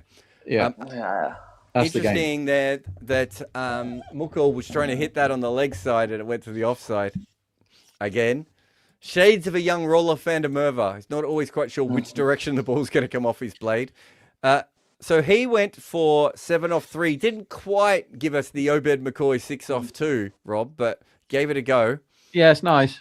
That Roloff van der Merwe, his first game for South Africa, cost me an absolute fortune. I may as well tell this story now because we know he's going to win the game. I'd backed. I think their only opener was, it may have been Bosman, it may have been Gibbs. They only had one opener in the squad anyway. So it was like, who is going to be the other opener? And everyone just assumed one of the other bats would slide up. But I knew that Robin Peterson had been opening domestically for probably Dolphins, feels about right. And Robin Peterson was 80-1 because the bookies didn't know who he was, 80-1 to score the most runs that day for South Africa. So I was living in Ireland at the time, and I went round all the Paddy Power shops, and they know nothing about cricket in Ireland. They certainly didn't then. And I was just having like 25 euros on Robin Peterson to get the top bat that day at 80-1, and they were just waving him through. And I was driving around and going around all these shops over and over again. And I got quite a lot on. I can't remember exactly, but I got loads on at 80-1. And he opened the batting, and the best thing happened. He opened the batting and they were collapsing and he was staying in. So they were like, I can't remember. Let's say they're 70 for 5 and he's 30. And I'm like, I'm going to win here. And the guy I didn't know anything about was Roloff van der Merwe. So Peterson gets out and Roloff van der Merwe came in, as usual, with his helmet pulled completely over his face. And he obviously won the top bat and killed me. But I think his control percentage was negative. Yep. He was dropped like 4 times. Not a single shot went in the direction where he's playing it. He's playing massive heaves like this, and he's getting boundaries over there. It's the first time I ever saw a guy try to hit the ball to the leg side and hit multiple sixes to the offside. Yeah. and one I remember, was over point. Yeah. One was over point. And it was, as Paul Muhammad Shami has been bowled by Brajesh. Good bowling by the young man there, Yorker. I did say he's not lasting beyond the 17th over. You did. And the funny thing was, Roloff never played really he played like that for 2 games, Rob, and then just went back to being a normal cricketer after that. By the end, he was like a really boring anchor, right? Yeah. Absolutely ridiculous. It's like they told him he was Shahid Afridi when he debuted, and then afterwards he was just every other South African middle order player. Yeah, so they were. I was right. Robin Peterson opened the batting with Herschel Gibbs. Robin Peterson, Herschel Gibbs, A.B. de Villiers, Jean-Paul Duminy, Albie Morkel, Mark Boucher. None of them get any runs apart from Robin Peterson, who gets 34. And Roloff van der Merwe against Australia comes in and bashes 48 off 30. I'm going to get the commentary up and just read his innings just to put myself through the turmoil again. And I guarantee you it's going to say misjudged, mistimed, dropped, nonsense. Who is this man? But yeah, he never did anything with the bat after. And I always thought he was capable when he tried to whack of just doing the Narayan and looking like he's not looking at the ball, but somehow getting loads of runs. We just got one from Rohit who says here, look up the last ball, Trinidad Tobago versus Leewards. Is this the game that was called off because the pitch was unsafe? Oh, it's horrible. Yeah, the Seals. The one, horrible. Absolutely horrible watch that is. It's like the old whacker pitches when they used to crack up, right? And they had how on earth? Look, when you watch that ball and the batsman, I don't know who the batsman is, but the batsman is absolutely furious that it's nearly taken his head off. He's booting the helmet all around the park, is it? But that shouldn't have happened. They shouldn't have let it get to that. That's proper dangerous, right? There's a certain skill that these guys have to develop to avoid 90 miles an hour balls at their heads, right? And they're really, really skillful at it. But when the pitch is misbehaving like that, that is proper dangerous. That can kill people. Or it can. Have you ever seen the old clips of the whacker, the Sheffield Shield second 11 games? It's terrifying. Yeah, absolutely terrifying. Because you can't play it. You can't play it. You can't play it. It's I think there's one also with David Saker. I can't remember if that was at the whacker as well, where he comes in and he just bowls a ball on a good length and it goes over the guy's head. Yeah, and you just see everyone go, "Oh shit! This is it is." There's no way that the geometry, the physics of that ball could have got in that direction. I played in a club game in England on a wet wicket, and we thought it was dry enough when we went out to bat. And the first ball of the innings, the guy went to play a forward defence, and the ball bounced over his head. Shit. Did you carry on? Yeah. Yeah. We won that game, Rob. And it was like that. That wicket was like that all day. It had goose shit on it. I've played on goose shit pitches. That's Yeah. tough. That is really, because you don't want to field properly Nope. because you're covered in goose shit. Because goose shit. We won that game. I think we were chasing about 110, and we were about 15 for 5 when I went in. And I put on a 70-run partnership with Alistair Cook's brother, Chris. Nice. Yeah, lovely guy. Really nice guy. Here's the first over. Hussey, it must be David Hussey. Hussey to Van der Merwe, gets on his knee and slog sweep him, and the ball somehow falls short of deep square. That's his first over that he's batted. Squirts one to backward point. Then the commentary said, so this can't be true. Great stuff from Hopes as he fires it in on the block hole outside off, and the batsman swings hard, but the ball takes the under edge and just misses the stumps. Okay, cool. How many of these? Hussey to Van der Merwe, 6 runs, steps down the track, and he's got enough power and wood behind the ball to clear long off. In fact, it's a miss hit just over his head. Thank you. Nice one. Makes a bit of room and swings a full delivery across the line that that just beats mid-wicket. Drops the length short, and Van der Merwe swings and misses it completely. He's still 20 runs short of killing me at this point of every single... And then, guess who he takes down, Jared? Guess which Australian bowler does Van der Merwe, on debut, take down? It's not Mick Watson? Lewis. Oh, is it? It's a T20, yeah. Is it 2008, 9, I Mitch think we're Stark? talking about here. It was, let me see, 2009 in Centurion. Yeah. Stark, I don't think had made his debut till then. So Watson, I want to say, or else... Watson would have played for ages if it's on debut. It couldn't be Watson. Wait, the bowler's also on debut? Oh, Peter Siddle. Is it Peter Siddle? Nope. Peter Siddle's first ball in international cricket hit Gautam Gambhir in the head. So, Ooh. oh wow, this is how the over panned out. Bracken. Spoiler alert! It's Nathan Bracken. Was it Nathan Bracken? Bracken to Van der Merwe, Oh. 6 runs, going, gone, swings him straight back over his head. Next ball makes room to club him down the ground, and he swings and misses it completely. Somehow misses the stumps. Full toss outside off, scoops him high over cover. Then no ball, then 4. This is a miss it, and it still goes for 4. This is his batting. Tries to pull him over the onside, but the ball balloons over the offside and finds the boundary at deep backward point. Then he's dropped, swings wildly again, and the ball goes for broke. He's in. That's not correct. Oh, great catch here by Juve Durrell. Mayank was in, and he tried to guide the ball down to third, and he's got it off the face of the bat, and somehow Juve Durrell managed to take the catch. Sorry, brilliant effort. Why are they reviewing this? Because they have to review everything to. No. Why are they fucking review? Did I miss something? I'm guessing... yeah, because they have the reviews. That's Maybe because he landed on the ground. What's there to be reviewed? Oh, It's just that he made the review symbol. That's what's confusing me. Wait, is it an umpire's review or has the batter reviewed it? I think That's it's an what I umpire's- It's a very obvious catch. So why I is he think it's an reviewing? umpire's review. I don't think the batter has reviewed it. It's I- the umpire just... Yeah. I think there is a little bobble in his hand, perhaps, Rob. I don't think he dropped it, but I wondered if there was. Oh my Yes. god. Mayan Gadav has the worst helmet hair. His hair was looking on point before. He is a man that looked like he'd not played for a long time today. Because he was like very exciting, and 2 years ago when you and I were doing Cricket 8 stuff, Jared, I was really, really excited about Mayank Yadav, and he looked like somebody that's been injured for ages today.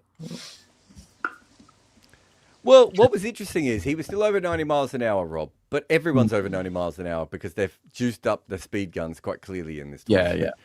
And so he didn't look that much faster than some of the other guys, right? No, I thought he looked way down on pace compared to the very exciting man that we saw a couple of years ago. And he wasn't bowling lots of amazing balls, which he always did. He just looked like a hit me guy. But he has been injured for ages, you can forgive him. But if you're getting belted on this pitch, there's something wrong, isn't there? He's undercooked, clearly. Moshin Khan plays this from square leg. So I am massively cheering 2